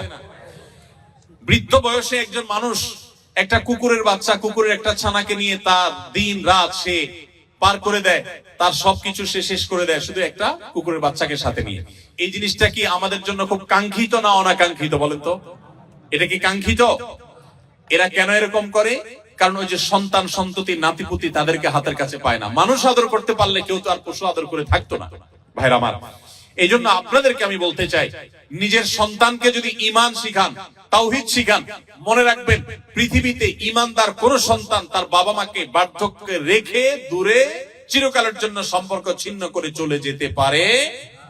আপনারা দেখেছেন, অনেকেই গত কদিন আগে নিউজ হয়েছে আমাদের দেশে, মূলধারা মিডিয়াগুলোতে উঠে এসেছে যে জাপানে অল্প সময়ের ব্যবধানে হাজার হাজার মানুষ পাওয়া গেছে যারা বাসায় মরে পচে অনেকে আছেন যে কয়েক মাস পর জানা গেছে যে লোকটা মারা গেছেন, তারপর পুলিশ গিয়ে দরজা ভেঙে তাদেরকে লাশ উদ্ধার করেছেন, কারণ তারা একাকী থাকতেন, কেউ সাথে থাকতো না।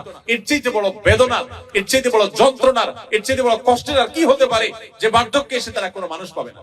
আপনি যদি চান যে আপনার সন্তান সন্ততি মৃত্যুর আগ পর্যন্ত আপনার পাশে থাকবে, আপনাকে আগলে রাখবে, আপনাকে স্নেহ মমতা দিবে, ভালোবাসা দিবে, তাহলে মনে রাখবেন একমাত্র পথ তাদেরকে মুসলমান বানানো, আল্লাহ ভীরু বানানো।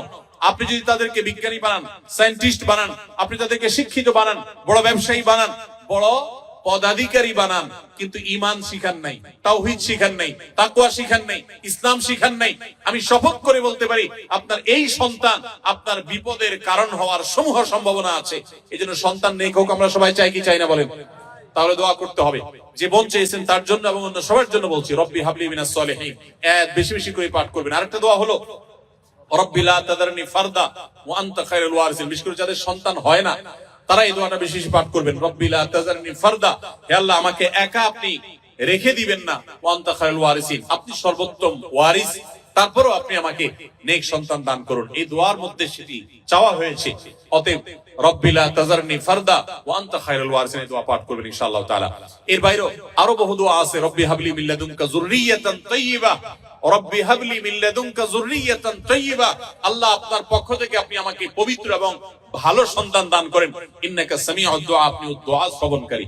আমি আমার জীবনে বুঝজ্ঞান হইছে থেকে নিয়ে একটি দোয়া ছাড়ি নাই, রব্বানা হাব লানা মিন আজওয়াজিনা ওয়া যুররিয়াতিনা কুররাতা আয়ুন ওয়াজআলনা লিল মুত্তাকিনা ইমামা। সূরা ফুরকান আয়াত নম্বর 74, 74 আয়াত নম্বর। সূরার নাম হলো সূরা আল ফুরকান।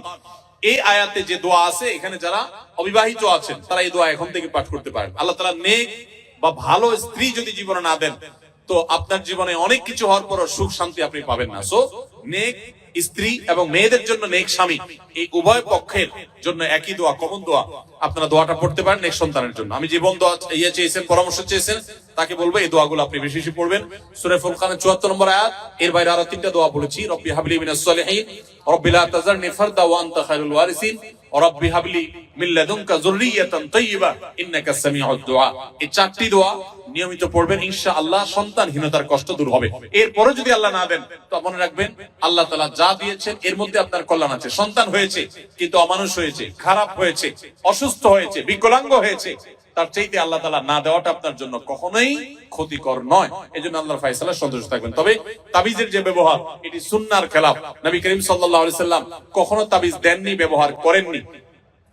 এই তাবিজের ব্যবহারে কোরআনে কারীমের আয়াত থাকলে সেটা জায়েজ কিনা জায়েজ, এটা নিয়ে ওলামাদের যে ইখতিলাফ বা মতভেদ পার্থক্য আছে, এর ঊর্ধ্বে উঠে আপনি নিশ্চিতভাবে জানতে পারেন তাবিজের ব্যবহার এটা নবী সাল্লাল্লাহু আলাইহি সাল্লামের সুন্নাহ না। বিধায় কোরআন এবং সুন্নাহ বর্ণিত দোয়া, আয়াত এগুলো পড়ে পড়ে ফু দিবেন এবং আমল করবেন ইনশাআল্লাহ তাআলা।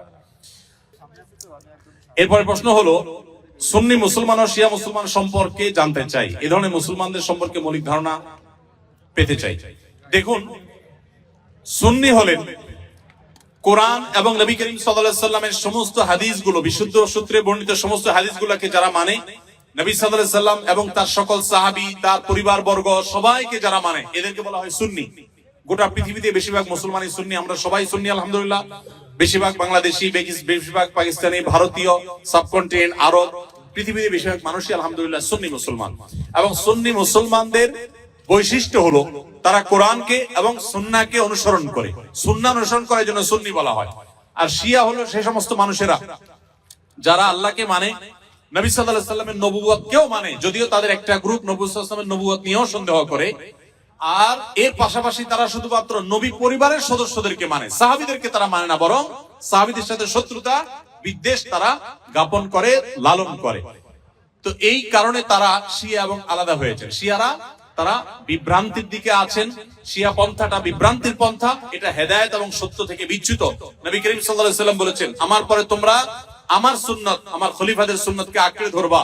নবীর সুন্নাত এবং আদর্শ যদি কেউ আঁকড়ে না ধরে, সাহাবীদের যদি আদর্শকে কেউ যদি ইগনোর করে, সে কখনো ভালো মুসলমান হতে পারে না। এজন্য আমাদেরকে সতর্ক থাকতে হবে এবং ভালো মুসলমান হতে হলে অবশ্যই কোরআন এবং সুন্নাহ উভয়টাকে অনুসরণ করতে হবে। শিয়াদের মধ্যে কিছু কিছু গ্রুপ আছে যারা বিভ্রান্ত, পরিপূর্ণ ইসলাম থেকে তারা বাহির হয়নি। আবার দুই একটা গ্রুপ আছে তারা আম্মাজান আয়েশার চরিত্রে কালিমা লেপন করে, কোরআনের আয়াত নিয়ে সন্দেহ করে, নবী সাল্লাল্লাহু আলাইহি সাল্লামের রিসালাত নিয়ে সন্দেহ করে তারা ইসলামের গণ্ডি থেকে খারিজ হয়ে গেছেন। আল্লাহ তাআলা আমাদেরকে কোরআন এবং সুন্নাহ উভয়টার অনুসরণ করার তৌফিক দিয়েছেন। আমরা আহলে বাইতকে, রাসূলুল্লাহ সাল্লাল্লাহু আলাইহি ওয়াসাল্লামের পরিবারকেও ভালোবাসি, আবার তার সাহাবীদেরকেও ভালোবাসি। আমরা এখানে কোনো বিভক্ত করি না, তারা বিভক্তি করেছে, এ হলো তাদের সাথে আমাদের পার্থক্যের জায়গা। এরপরে প্রশ্ন, আমার মা মারা গেছেন, আমার মা মারা যাওয়ার 4 দিন পরে আমার বাবা বিয়ের কথা বলে মানুষের কাছে। আমার প্রশ্ন হলো, আমার বাবা কি এটা বলা ঠিক হয়েছে কিনা? 40 দিন না যেতে, এটা নিয়ে আমার বাবা আমাদের ভাই বোন কারোর সাথে যোগাযোগ করেন না।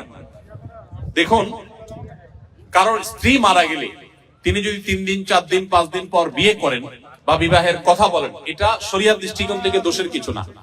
আমাদের দেশে অনেক বাবা আছেন যে স্ত্রী হারা হয়ে গেছেন, কুলাঙ্গার ছেলে মেয়েরা বাবার প্রয়োজন আছে বিয়ে করার, তারপরে বিয়ে করায় না। কেন বিয়ে করায় না? কারণ বিয়ে করালে সেখানে যদি আরেক সন্তান হয়, তারা সম্পদের ভাগ পাবে, আরেকজনকে মা ডাকতে হবে। এর চাইতে অমানুষ সন্তান আরেকটা হতে পারে না। আপনি যদি বাবার সুসন্তান হয়ে থাকেন, তাহলে মনে রাখবেন, মানুষের বৃদ্ধ বয়সে কথা বলার জন্য একটা মানুষের প্রয়োজন হয়, একান্ত আলাপের জন্য একটা মানুষের প্রয়োজন হয়। তখন আপনি আপনার বাবাকে দেখে শুনে যদি ভালো একজন স্ত্রী জীবন সঙ্গিনীর ব্যবস্থা করে দেন, বিয়ের উদ্যোগ নেন, আপনি আসলে সুসন্তান এবং বাবার মধ্যে দায়িত্বশীল। আমাদের দেশে বেশিরভাগ সন্তানরাই, বেশিরভাগ ছেলেমেয়েরাই বাবা মার দ্বিতীয় বিয়ে হোক, বাবার দ্বিতীয় বিয়ে, মায়ের, এমনকি মাও যদি বাবা হারা হন, অর্থাৎ স্বামী হারা হন, অর্থাৎ আপনার বাবাকে হারিয়ে ফেলেন, তাহলে তাকেও আপনার চেষ্টা করা উচিত যে কোনো না কোনো ভাবে যদি তার বিবাহের প্রয়োজন হয়, সন্তানরা উচিত তাকে বুঝি। মায়েরা সাধারণত বিবাহ বসতে চায় না, তার প্রয়োজন থাকলে তারও বিবাহ দেওয়ার উদ্যোগ নেওয়া উচিত। আর বাবার ক্ষেত্রে সন্তানরা অনেক বেশি অ্যাগ্রেসিভ থাকে, বিবাহ দিতে চায় না, তো এটা উচিত না। 3 দিন 4 দিন পরে বিয়ে করা যাবে না এমন কোনো কথা নেই। তবে হ্যাঁ, দৃষ্টিকটু হয়, দেখতে অসুন্দর দেখা যায়, আপনার একেবারে চোখে পড়ার মতো এখনো মৃত মানুষের মৃত্যুর পরের যে ইয়েটা, বেদনাবদের পরিবেশ, সেটাই এখনো যায় নাই, এখনই বিয়ের আলাপ করছে, সেটা তো অবশ্যই দৃষ্টিকটু, সেটা যেন না হয় সেটা খেয়াল রাখা দরকার। তবে মৌলিকভাবে এটা কোনো দোষের বিষয় না যে স্ত্রী মারা যাওয়ার পর পরই সে বিয়ের কথা বলেছে। 40 দিন পরে বিয়ে করতে হবে এমন কোনো কথা না। তবে হ্যাঁ, মেয়েদের বেলায় স্বামী মারা যাওয়ার পর 4 মাস 10 দিন পর তাকে অন্যত্র বিয়ে বসতে হবে। মেয়েদের বেলায় এটা কেন? এর অনেক কারণ আছে। এর ভিতরে প্রধান কারণ হলো, মেয়েদের গর্ভে তার আগের স্বামী যিনি মারা গেলেন, তার সন্তান আছে কি নেই, এটি পরখ করবার জন্য একটা সময় পর্যন্ত তাকে ওয়েট করতে হয়। ছেলেদের বেলায় কিন্তু এটা নেই, যার কারণে ছেলেরা আগে বিয়ে করতে চাইলে সেটা জায়েজ আছে। এখানে ছেলে এবং মেয়ের মধ্যে ইসলাম আপনার বৈষম্য করেছে, কারোর প্রতি জুলুম করেছে, ব্যাপারটা সেরকম কিন্তু না। মেয়ের বিয়ের পর ছেলে বন্ধু বা কাজিন ব্রাদার বলে ছেলেদের সাথে কথা বলে। এই কারণে অনেক প্রবাসী দেশি ভাইদের সংসার, প্রবাসী বা দেশি ভাইদের সংসার ভেঙে যায়। এ বিষয়ে কিছু বলে। দেখুন, বিয়ের পরে হোক আর আগে হোক, চাচাতো বোন, খালাতো বোন, মামাতো বোন, ফুফাতো বোন, শালাতো বোন, শালাতো বোন মানে শালিকা, যত রকমের এই টাইপের বোন আছে, এই সব বোনদের সাথে আমাদের পর্দা মেনটেন করতে হবে, ফরজ। পর্দা যদি আপনি মেনটেন না করেন, আপনি গুনাহগার হবেন। চাচাতো বোন, খালাতো বোন, বাহিরের একজন অপরিচিত নারীর সাথে পর্দা করা যেরকম ফরজ, আপনার এই টাইপের বোনদের সাথেও পর্দা করা কি ফরজ। বরং শালিকার সাথে পর্দা আরো বেশি গুরুত্বের সাথে আপনাকে করতে হবে। বিধায় এই বিষয়ে যদি কেউ ঢিলামি করেন, তাহলে সংসারে অশান্তি হবে। সেটা সবার ক্ষেত্রে প্রযোজ্য, প্রবাসী হোক আর দেশি হোক। অনেকে আছেন বিয়ের পরও নিজের এই জাতীয় বোনদের সাথে খুব র্যান্ডম যোগাযোগ করছেন, হাই হ্যালো করছেন। পর্দাহীন হবেন, আবার সংসারে শান্তি হবে, দুইটা একসাথে কোনোদিনই সম্ভব না। আপনি সুখী থাকতে চান, স্বামী হন আর স্ত্রী হন, পুরুষ হন আর নারী হন, উভয়কেই আপনার পর্দার বিধান মেনে চলতে হবে। আপনার চাচা, মেয়েদের জন্য চাচাতো ভাই, খালাতো ভাই, মামাতো ভাই, ফুফাতো ভাই, এই জাতীয় সব ভাই, এমনকি দেবর ভাসুর, তাদের সবার সাথে আপনার পরিপূর্ণ পর্দা মেনটেন করতে হবে। অনেকেই আছেন বাহিরে অনেক প্রকার পড়েন, কিন্তু নিজের দেবরের সাথে পর্দা করেন না, নিজের মামাতো খালাতো ভাইয়ের সাথে পর্দা করেন না। অনেক মহিলারা আছে এরকম, তারা গুনাহে লিপ্ত।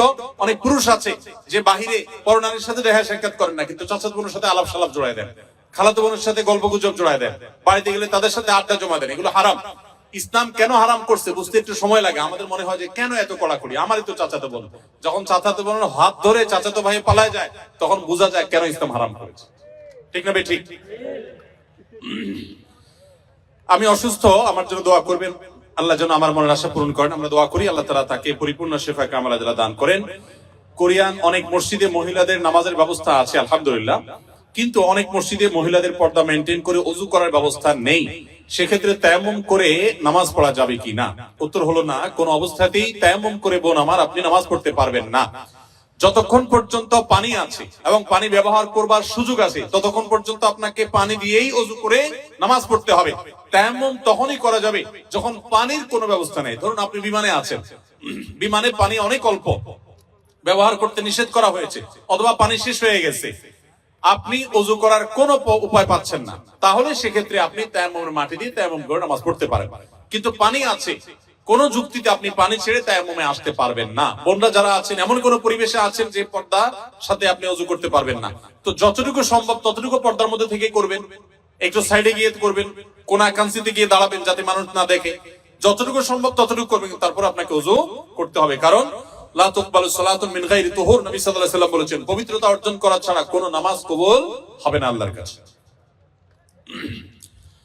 ইসলামে লটারি টানা হারাম, তাহলে আমরা 90% লোক কোরিয়াতে লটারির মাধ্যমে আসছি, আমাদের কোরিয়াতে ইনকাম করা হারাম হয়ে গেল তাহলে?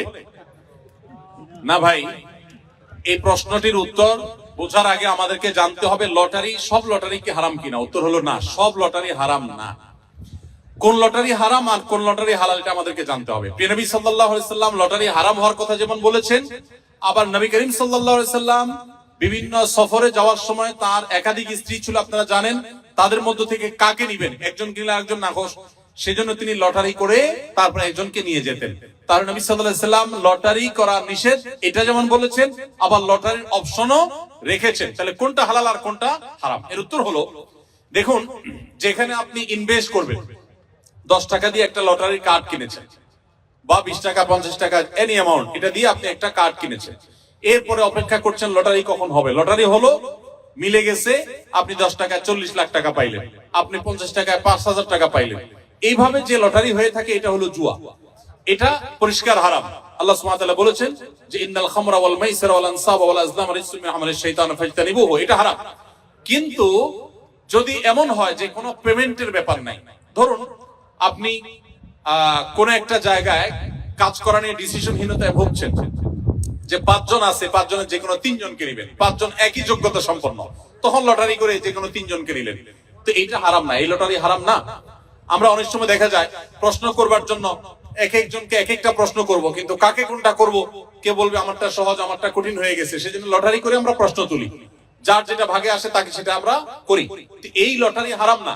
যেই লটারিতে ইনভেস্ট আছে, টাকার বিনিময়ে লটারি করে কিনে তারপরে সেখান থেকে আপনি লাভ করার সম্ভাবনা থাকে, লাভও হতে পারে, লসও হতে পারে, পুরো টাকা মারও যেতে পারে, এই লটারিটা হারাম। আর এর বাইরে যে লটারির কথা বললাম এটা কিন্তু হারাম না। বিধায় আপনারা কোন দেশে আসার জন্য যদি এই জাতীয় লটারি করে আসেন, তাহলে আপনাদের উপার্জন হারাম হবে না, ওই লটারি করাটাও হারাম হবে না। ইভেন যদি কেউ হারাম কোনো কিছু করে আসেনও, তাহলে ওই কাজটা হারাম হবে, এর কারণে আপনার হালাল উপার্জনও হারাম হয়ে যাবে, ব্যাপারটা সেরকম না। কারো সন্তান যদি সমকামী হয়ে যায়, সেক্ষেত্রে পিতামাতার করণীয় কি? যিনি সমকামী তিনি আল্লাহর পথে ফিরতে চাইলে তার করণীয় কি? দেখুন, সন্তান যদি সমকামী হয়ে যায়, আল্লাহ মাফ করুন, তাকে ফেরানোটা খুব কঠিন এবং কষ্টসাধ্য একটা কাজ। আর সমকামিতার এই অপরাধে, এই পাপাচারে কেউ যদি লিপ্ত হয়, তাহলে সে যদি তওবা করে তার ভুল বুঝতে পেরে, বিশেষ করে এই ক্ষেত্রে বিভিন্ন মানসিক ডাক্তারের সহযোগিতার প্রয়োজন হয়, বিভিন্ন সাইকিয়াট্রিস্টের সহযোগিতার প্রয়োজন হয়, তাদের কাছে গিয়ে যদি তিনি কাউন্সিলিং নিয়ে ধীরে ধীরে ফিরে আসার চেষ্টা করেন এবং নিজের কৃতকর্মে লজ্জিত হয়ে, অনুতপ্ত হয়ে ক্ষমা প্রার্থনা করেন আল্লাহর কাছে, আশা করা যায় আল্লাহ পূর্বের সব মাফ করে দিবেন ইনশাআল্লাহ। কারণ আল্লাহ রাব্বুল আলামিন ক্ষমাশীল। এমন কোন পাপ পৃথিবীতে নাই, ভালো করে শুনে রাখেন, এমন একটি পাপ পৃথিবীতে নাই যেই পাপ করে মারা গেলে বা যে পাপ করে তওবা করলে ক্ষমা চাইলে আল্লাহ মাফ করেন না। সকল পাপই ক্ষমার যোগ্য, সকল পাপই আল্লাহ মাফ করেন। তবে বান্দার হক মেরে থাকলে তখন বান্দার কাছ থেকে সেটা মাফ নিতে হয় বা হক ফেরত দিতে হয়, তারপর আল্লাহর কাছে মাফ চাইতে হয়। এছাড়া যে কোনো ধরনের গুনাহ বা পাপাচার যেগুলো আল্লাহর হক সংশ্লিষ্ট, আল্লাহর কাছে এমনকি শিরক করেও যদি আপনি মাফ চান, আল্লাহ মাফ করবেন। আল্লাহ শিরকের অপরাধ মাফ করেন না। এর মানে হলো যদি শিরক করে কেউ দুনিয়া থেকে যায় ক্ষমা চাওয়া ছাড়া, তাহলে সেটা আল্লাহ তাআলা মাফ করবেন না, না হলে সেটা আল্লাহ তাআলা মাফ করতে পারেন।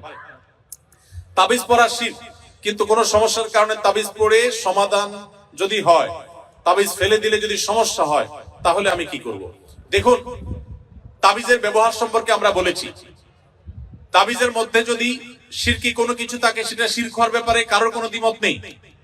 আর তাবিজের মধ্যে যদি শুধু কোরআনের আয়াত লেখা থাকে, শিরকপূর্ণ কোনো কিছু না থাকে, সেটাকে অনেক উলামা ইকরাম জায়েজ বলেছেন। কিন্তু সুন্নাহ যে না, অর্থাৎ তাবিজ ব্যবহার করা যে নবী সাল্লাল্লাহু আলাইহি সাল্লামের আদর্শ সুন্নাহ না, এই ব্যাপারে কোনো আলেমের দ্বিমত করবার কোনো সুযোগ নেই। তিনি কখনো তাবিজ ব্যবহার করেনও নাই, কাউকে দেনও নাই, কাউকে দিয়ে লেখাও দেন নাই। তবে তিনি করেছেন ঝাড়ফুঁক করেছেন, বিভিন্ন আয়াত, বিভিন্ন সূরা, দোয়া পড়ে ফু দিয়েছেন, এটা তিনি করেছেন। তো এই ব্যাপারে কোনো সন্দেহ নেই। এবার আসুন, আপনি তাবিজ ব্যবহার করার পর আপনার সুস্থ থাকেন ধরা যাক, আবার খুলে ফেললে আপনি অসুস্থ হয়ে যান, তাহলে আপনি কি করবেন? উত্তর হলো, আপনি সুস্থ থাকেন বা অসুস্থ হন, তাবিজে কাজ করুক বা না করুক, যেটা সুন্নাহ না সেটা আপনি করবেন না। অনেকে আছেন অনেক শিরকি কাজ করেন, শিরকি কাজ করলে তিনি ভালো থাকেন, আবার শিরকি কাজ না করলে তিনি অসুস্থ হয়ে যান। তাদেরকে আমরা বলতে চাই, আপনার সুস্থ অসুস্থতার সাথে বিষয়টা সম্পৃক্ত না, এটা ঈমানের বিষয়। শয়তান অনেক সময় আমাদের উপর অনেক প্রভাব বিস্তার করে আমাদের ঈমান নষ্ট করার চেষ্টা করে। আপনার বরং এই সমস্ত ক্ষেত্রে ছুড়ে ফেলে দিয়ে আল্লাহর প্রতি ঈমান আনতে হবে। আপনার ক্ষতি হোক, কষ্ট হোক, সেটাকে মেনে নিতে হবে। এটা আপনার ঈমানের টেস্ট। অতএব এক্ষেত্রে কোনোভাবেই বিফল হওয়া যাবে না। স্বামী স্ত্রী দুজনেই যদি জান্নাতে যায়, তাহলে তারা কি এক জান্নাতে থাকবে নাকি আলাদা জান্নাতে থাকবে? স্বামী স্ত্রী দুজনে যদি জান্নাতে যায়, দুজনকে দুই জান্নাতে দিলে তারা সুখে থাকবে না এক জান্নাত দিলে সুখে থাকবে? কি বলেন? আপনারা যারা বিবাহ করেছেন, স্বামী স্ত্রী দুজনে আল্লাহ চাইন তো জান্নাতে দিলেন, দুজনকে আল্লাহ তাআলা দুই জান্নাতে রাখলেন, তো আপনারা কি মানসিকভাবে সুখে থাকবেন? তাহলে কিভাবে এটা প্রশ্ন আসতে পারে বা কিভাবে প্রশ্ন উঠতে পারে? মনে রাখবেন, স্বামী স্ত্রী উভয়ে যদি জান্নাতে যান, আল্লাহ তাআলা উভয়কে একসঙ্গে রাখবেন। শুধু তা নয়, জান্নাতে যে হুররা থাকবেন, এই হুরদের সবার নেতৃত্বে থাকবেন তার স্ত্রী। এখন আপনি বলবেন যে অনেক মহিলা আমাদের কাছে প্রশ্ন করে লিখে দেয়। একবার এক মহিলা লিখেছিলেন যে, ভাই এমন একটা আমল শিখিয়ে দেন যে আমলটা করলে আমার স্বামী জান্নাতে আর যা পাক হুর অন্তত পাবে না। তো আমি উত্তরে বলেছি, দেখুন বোন, দুনিয়াতে যেরকম সতীনের প্রতি একটা দুঃখ, কষ্ট, জেদ, ক্ষোভ এটা থাকে, পৃথিবীর সব মেয়েদেরই থাকে। আল্লাহ এভাবে সৃষ্টি করেছেন, কেউ আসলে শেয়ার করতে চায় না, স্বাভাবিক। তবে জান্নাতে মানসিকতাটা এরকম থাকবে না। আল্লাহ তাআলা বলেছেন, ওয়ানাজানা মা ফি সুদুরিহিম মিন গিল, জান্নাতে অন্তরে যত হিংসা, হাসদ দেখলে সব আল্লাহ তাআলা বের করে দিবেন, রিফাইন্ড হয়ে যাবে। আপনার এখন মনে হচ্ছে যে আমি কিভাবে এটা সহ্য করব, সেখানে আপনার কাছে এটা কোনো বিষয় মনে হবে না। আর মনে রাখবেন, মূল স্ত্রী মর্যাদা আপনার থাকবে, তাদের সেই মর্যাদা থাকবে না। যাই হোক, তো জান্নাতের এবং দুনিয়ার বিষয়টা সম্পূর্ণ ভিন্ন ভাই। আমরা অনেকে জান্নাতকে দুনিয়ার সাথে তুলনা করি। এক লোক, তিনি ধূমপান করেন, তিনি বলেন যে ভাই জান্নাতে তো যা চাবে আল্লাহ তাই দিবে, তো আমি তো বিড়ি ছাড়া থাকতে পারি না, জান্নাতে কি আল্লাহর কাছে এটা চাইলে আল্লাহ দিবে কিনা? তো আমার উত্তর হলো, আপনার এই যে বিড়ি বা ধূমপান করার যে, সিগারেট পান করার যে আপনার বদভ্যাস আছে, এই কুরুচি জান্নাতে থাকবে না ইনশাআল্লাহ। আপনার এই কুরুচিটাই কি হয়ে যাবে? চেঞ্জ হয়ে যাবে ইনশাআল্লাহ। অতএব জান্নাতে স্বামী স্ত্রী উভয় যদি যান, তারা একসঙ্গে শুধু থাকবেন তা নয়, বরং তারা স্বামী স্ত্রী হিসেবেই থাকবেন ইনশাআল্লাহ। আল্লাহ আমাদের সবাইকে জান্নাতে একত্র হওয়ার তৌফিক দান করুন। আমাদের প্রবাসীদের জন্য বাংলাদেশে একটা প্রবাসী মাদ্রাসা স্থাপন করার অনুরোধ এবং জোর দাবি জানাচ্ছি। মাশাআল্লাহ, সুন্দর অনুরোধ। প্রবাসী ভাইদের বাচ্চা কাচ্চা নিয়ে অনেক বেশি আপনারা পেরেশান থাকেন, আমরা জানি। আলহামদুলিল্লাহ, অনেকেই এটা উদ্যোগ নিয়েছেন এবং সন্দেহাতীত ভাবে এটা প্রশংসনীয় কাজ হবে যে প্রবাসীদের বাচ্চাদের জন্য আলাদা একটা মাদ্রাসা দেওয়া যাক। কিন্তু সেই ক্ষেত্রে যেটা সমস্যা হবে, যে প্রবাসীদের বাচ্চারা স্থানীয় যাদের বাবা মা দেশে আছেন তাদের বাচ্চাদের সাথে যদি মিশতে না পারে, তাহলে সেক্ষেত্রে আলাদা নতুন নতুন সমস্যা তৈরি হতে পারে। ধরুন, একটা মাদ্রাসা বা একটা স্কুলের সমস্ত স্টুডেন্টই বাপ দেশে নেই, তো বাপ দেশে না থাকার কারণে যাদের বাবা মা দেশে আছেন তাদের সাথে মিশার যে প্রয়োজনীয়তা আছে, তাদের মিশার মাধ্যমে অনেক ভালো কিছু অর্জন হতে পারে। এই জায়গাটাতে একটা গ্যাপ তৈরি হওয়ার আশঙ্কা আছে। তারপরেও সেই গ্যাপ তৈরি না হয় সেরকম কোন পদ্ধতি অবলম্বন করে কেউ বা কারা করতে পারে। আমরা আমাদের আসুন্নাহ ফাউন্ডেশন যে মাদ্রাসা আছে সেখানে বিশেষ করে প্রবাসী যারা আছেন তাদের বাচ্চা কাচ্চা যদি ভর্তি পরীক্ষায় তারা টিকে যায়, আমরা তাদেরকে বিশেষ গুরুত্বের সাথে ভর্তি করায় থাকি আলহামদুলিল্লাহ। আপনারা যারা নিজেরা প্রবাসে আছেন আর সন্তান দেশে আছেন, আপনাদেরকে আমি বলতে চাই, প্রবাসীদের জন্য মাদ্রাসা হোক বা না হোক, এটাতে ভালো দিক থাকুক বা না থাকুক, আপনাদের দীর্ঘদিন পর্যন্ত এভাবে প্রবাসে পড়ে থাকা ঠিক না, এটা ভালো করে জেনে রাখবেন। অনেক প্রবাসীরা আছেন 10 বছর, 20 বছর, 25 বছর বিদেশে পড়ে থাকেন, কারণ টাকার নেশা এমন এক জিনিস, এটা সহজে কাটে না। দেশে যাওয়ার পরে প্রিয়জন, আত্মীয় স্বজন, ছেলে মেয়ের মধ্যে থাকার পরে মায়া হয়, তাদের প্রতি মায়া হওয়ার পরে বলে না আর ফিরে যাব না। এরপর কয়দিন পরে যখন টাকা পয়সা যেগুলো সাথে নিয়ে গেছে এগুলো আস্তে আস্তে শেষ হওয়া ধরে, এবার বলে না আরেকবার যাই, যাই কোন রকম 6 মাস 1 বছর থেকে এবার চলে আসবে। আইসা আবার যখন টাকার গন্ধ পাওয়া শুরু করে তখন আর যেতে চায় না, শুধু মরণটা বাকি রেখে অনেকে দেশে যায়, যে চুস করে মরে কবরে চলে যায়। দুঃখজনক। প্রবাসী ভাইরা হয় ফ্যামিলিকে সাথে নিয়ে থাকবেন, আর না হলে একটা নির্দিষ্ট সময় কিছু পুঁজি সংগ্রহ করে ভিসার টাকা দায় দানা পরিশোধ করে দেশে যে কিছু করার চেষ্টা করবেন। লম্বা সময় পর্যন্ত বউ বাচ্চা দেশে রাখবেন। অনেক প্রবাসীরা ভাইরা আছেন যাদের ছেলে মেয়েরা মানুষ হয় না। এর অন্যতম কারণ হলো টাকা পয়সা দিয়েই তো মানুষ হয় না, বাবার স্নেহটা অনেক বেশি দরকার। বাবা যদি না থাকেন অনেক সময় সন্তান দেখা যায় যে সে পরিমাণ সৎ পথে আসতে পারে না। তো সেদিকটা আপনারা খেয়াল রাখবেন। বাথরুমে অজু করলে অজু হবে কিনা? বাথরুমে যদি অজু করেন সেক্ষেত্রে অজু হয়ে যাবে, অজু হওয়া নিয়ে কোনো সন্দেহ নাই যে অজু হবে না। তবে যদি বেসিন এবং কমোড এর মধ্যে কোনো পার্টিশন না থাকে, টেপ এবং কমোড বা প্যান ওখানকার মধ্যে যদি কোনো পার্টিশন না থাকে, তাহলে ওই জায়গায় অজু করার সময় মনে মনে বিসমিল্লাহ বলবেন, অজু হয়ে যাবে। তবে উত্তম হয় এই সমস্ত ক্ষেত্রে বাইরে কোনো বেসিন থাকলে সেখানে বিসমিল্লাহ বলে হাত ধুলেন, কুলি করলেন, শুরু করলেন, বাকি কাজ ভেতরে এসে শেষ করলেন। কারণ অজুতে বিসমিল্লাহ বলতে হয় আর টয়লেটে বিসমিল্লাহ বলা নিষেধ, আল্লাহর নাম নেওয়া নিষেধ। সেজন্য আপনি বাইরে বিসমিল্লাহ বলে শুরু করে এরপর আপনি ভিতরে প্রবেশ করেন, এটা হলো সবচেয়ে উত্তম এবং সেফ। শীতকালে মোজা পরা অবস্থায় অজু করার পদ্ধতি সম্পর্কে জানতে চাই। শীতকালে যদি মোজা পরেন, বিশেষ করে এখানে অনেক ঠান্ডা পড়ে আমি জানি, শীতের সময় যদি মোজা পরেন আর মোজা যদি চামড়ার হয় তাহলে পূর্ণাঙ্গ অজু করে, অর্থাৎ মুখ হাত ধুলেন, মাথা মাসে করলেন, আবার পা ধৌত করলেন, ফ্রেশ এবং কমপ্লিট অজু করার পর যদি আপনি চামড়ার মোজা পরেন তাহলে আপনি নিজের বাড়িতে, নিজে যেখানে থাকেন, বসবাসের জায়গা, আপনার কর্মস্থল, এখানে আপনি 24 ঘন্টার মধ্যে যতবার অজু করবেন, অজু ভাঙবে অজু করবেন, প্রত্যেকবার আপনার শুধু মুখ ধোবেন, হাত ধোবেন, পা ধোয়া লাগবে না।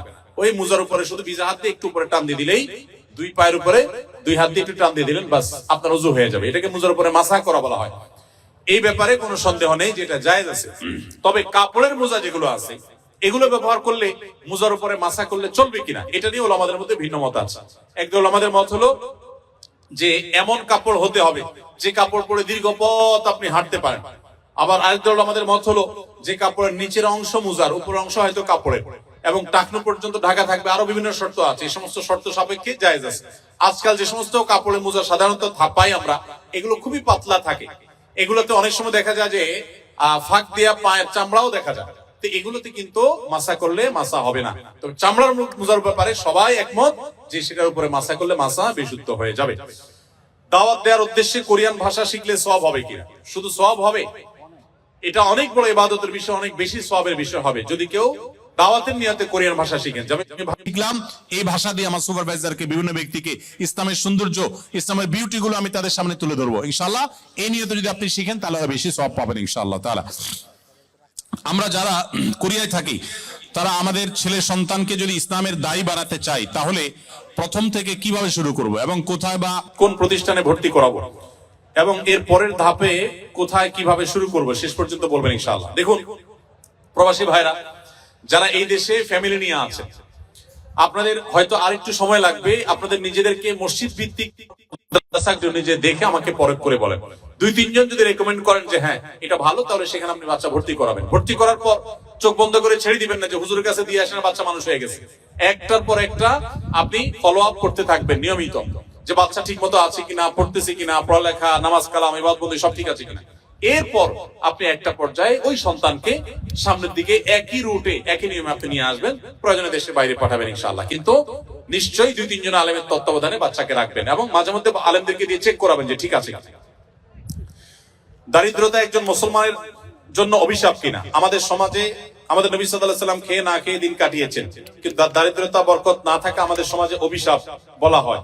প্রশ্নটি গুছিয়ে উপস্থাপন করতে পারলাম না। দেখুন দারিদ্র এটা কোনো অভিশাপ নয়, আবার ধনী হওয়াটাও কোনো নেয়ামতের বিষয় নয়, এটা ভ্যারি করে।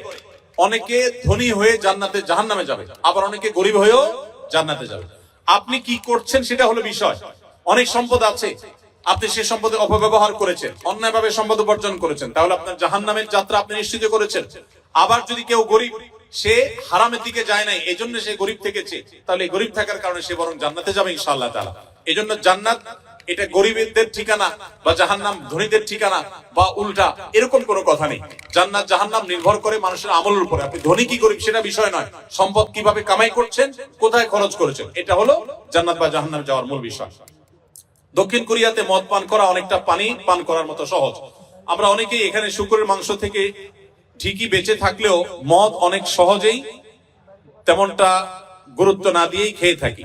এত কষ্ট করে হালাল উপার্জন করেও মদ পানের মাধ্যমে আমরা নিজেদের উপার্জন ধ্বংস করছি এবং আখিরাতকে কতটা ক্ষতি করলাম। দেখুন, মাদক, যে কোনো মাদক, এটা সেবন করাকে ইসলাম হারাম করেছে। শুধু ইসলাম হারাম করেছে এই জন্যই আমরা খাবো না তা নয়, সেটা তো বটেই। মূলত ইসলাম হারাম করেছে সেজন্য আমরা পান করব না, কিন্তু পাশাপাশি এও আমরা জেনে রাখি যে মাদক আসক্ত মানুষের শরীরের ইমিউন দুর্বল হয়ে যায়।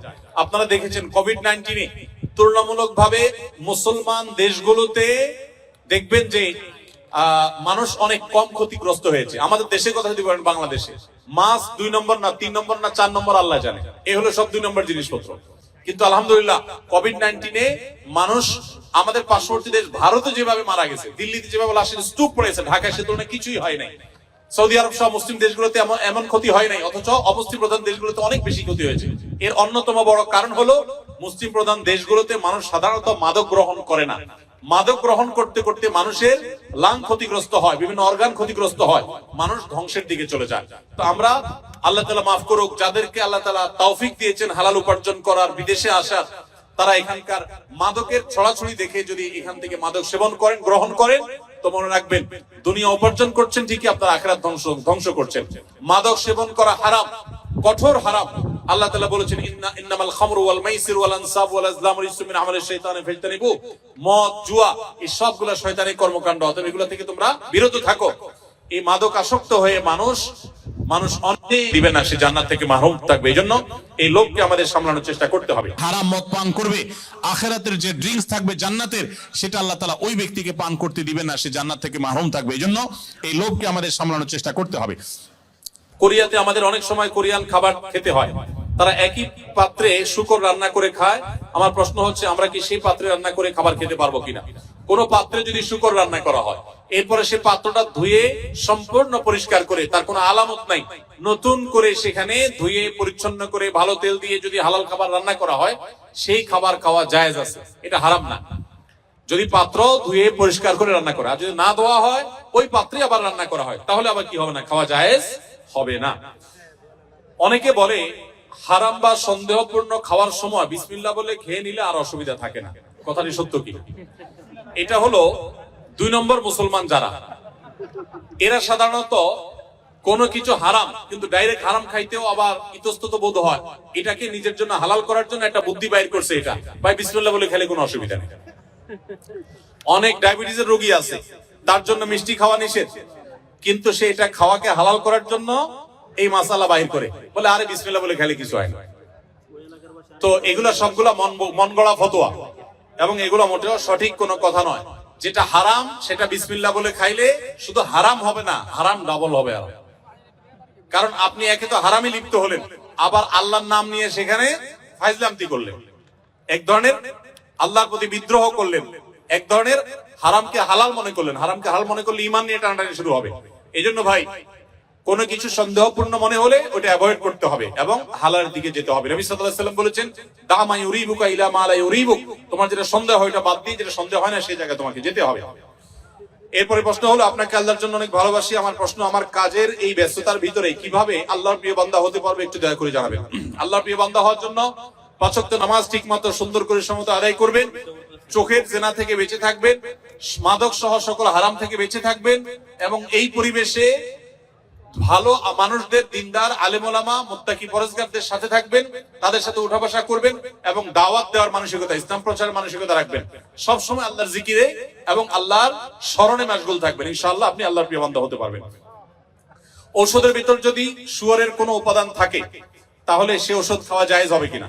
যদি কোনো ঔষধে শুকরের কোনো শরীর বা উপাদান থাকে, তাহলে সে ঔষধ সেবন করা জায়েজ হবে না। যদি বিকল্প কোনো ঔষধ থাকে, যদি আল্লাহ না করুক এমন কোন রোগ হয় যেই রোগের এই ছাড়া আর কোনো ট্রিটমেন্ট নাই এবং মরণাপন্ন অবস্থা হতে পারে, তাহলে নিরুপায় হলে সেই ব্যক্তির জন্য বহু শর্ত সাপেক্ষে সেটা জায়েজ হতে পারে, কিন্তু যখন এই বিকল্প কোনো কিছু আছে তখন কিন্তু আপনার জন্য হারাম ঔষধ সেবন করা জায়েজ হবে না। সময়ের অভাবে জুমার নামাজ 2 রাকাত পড়লে নামাজ হবে কিনা?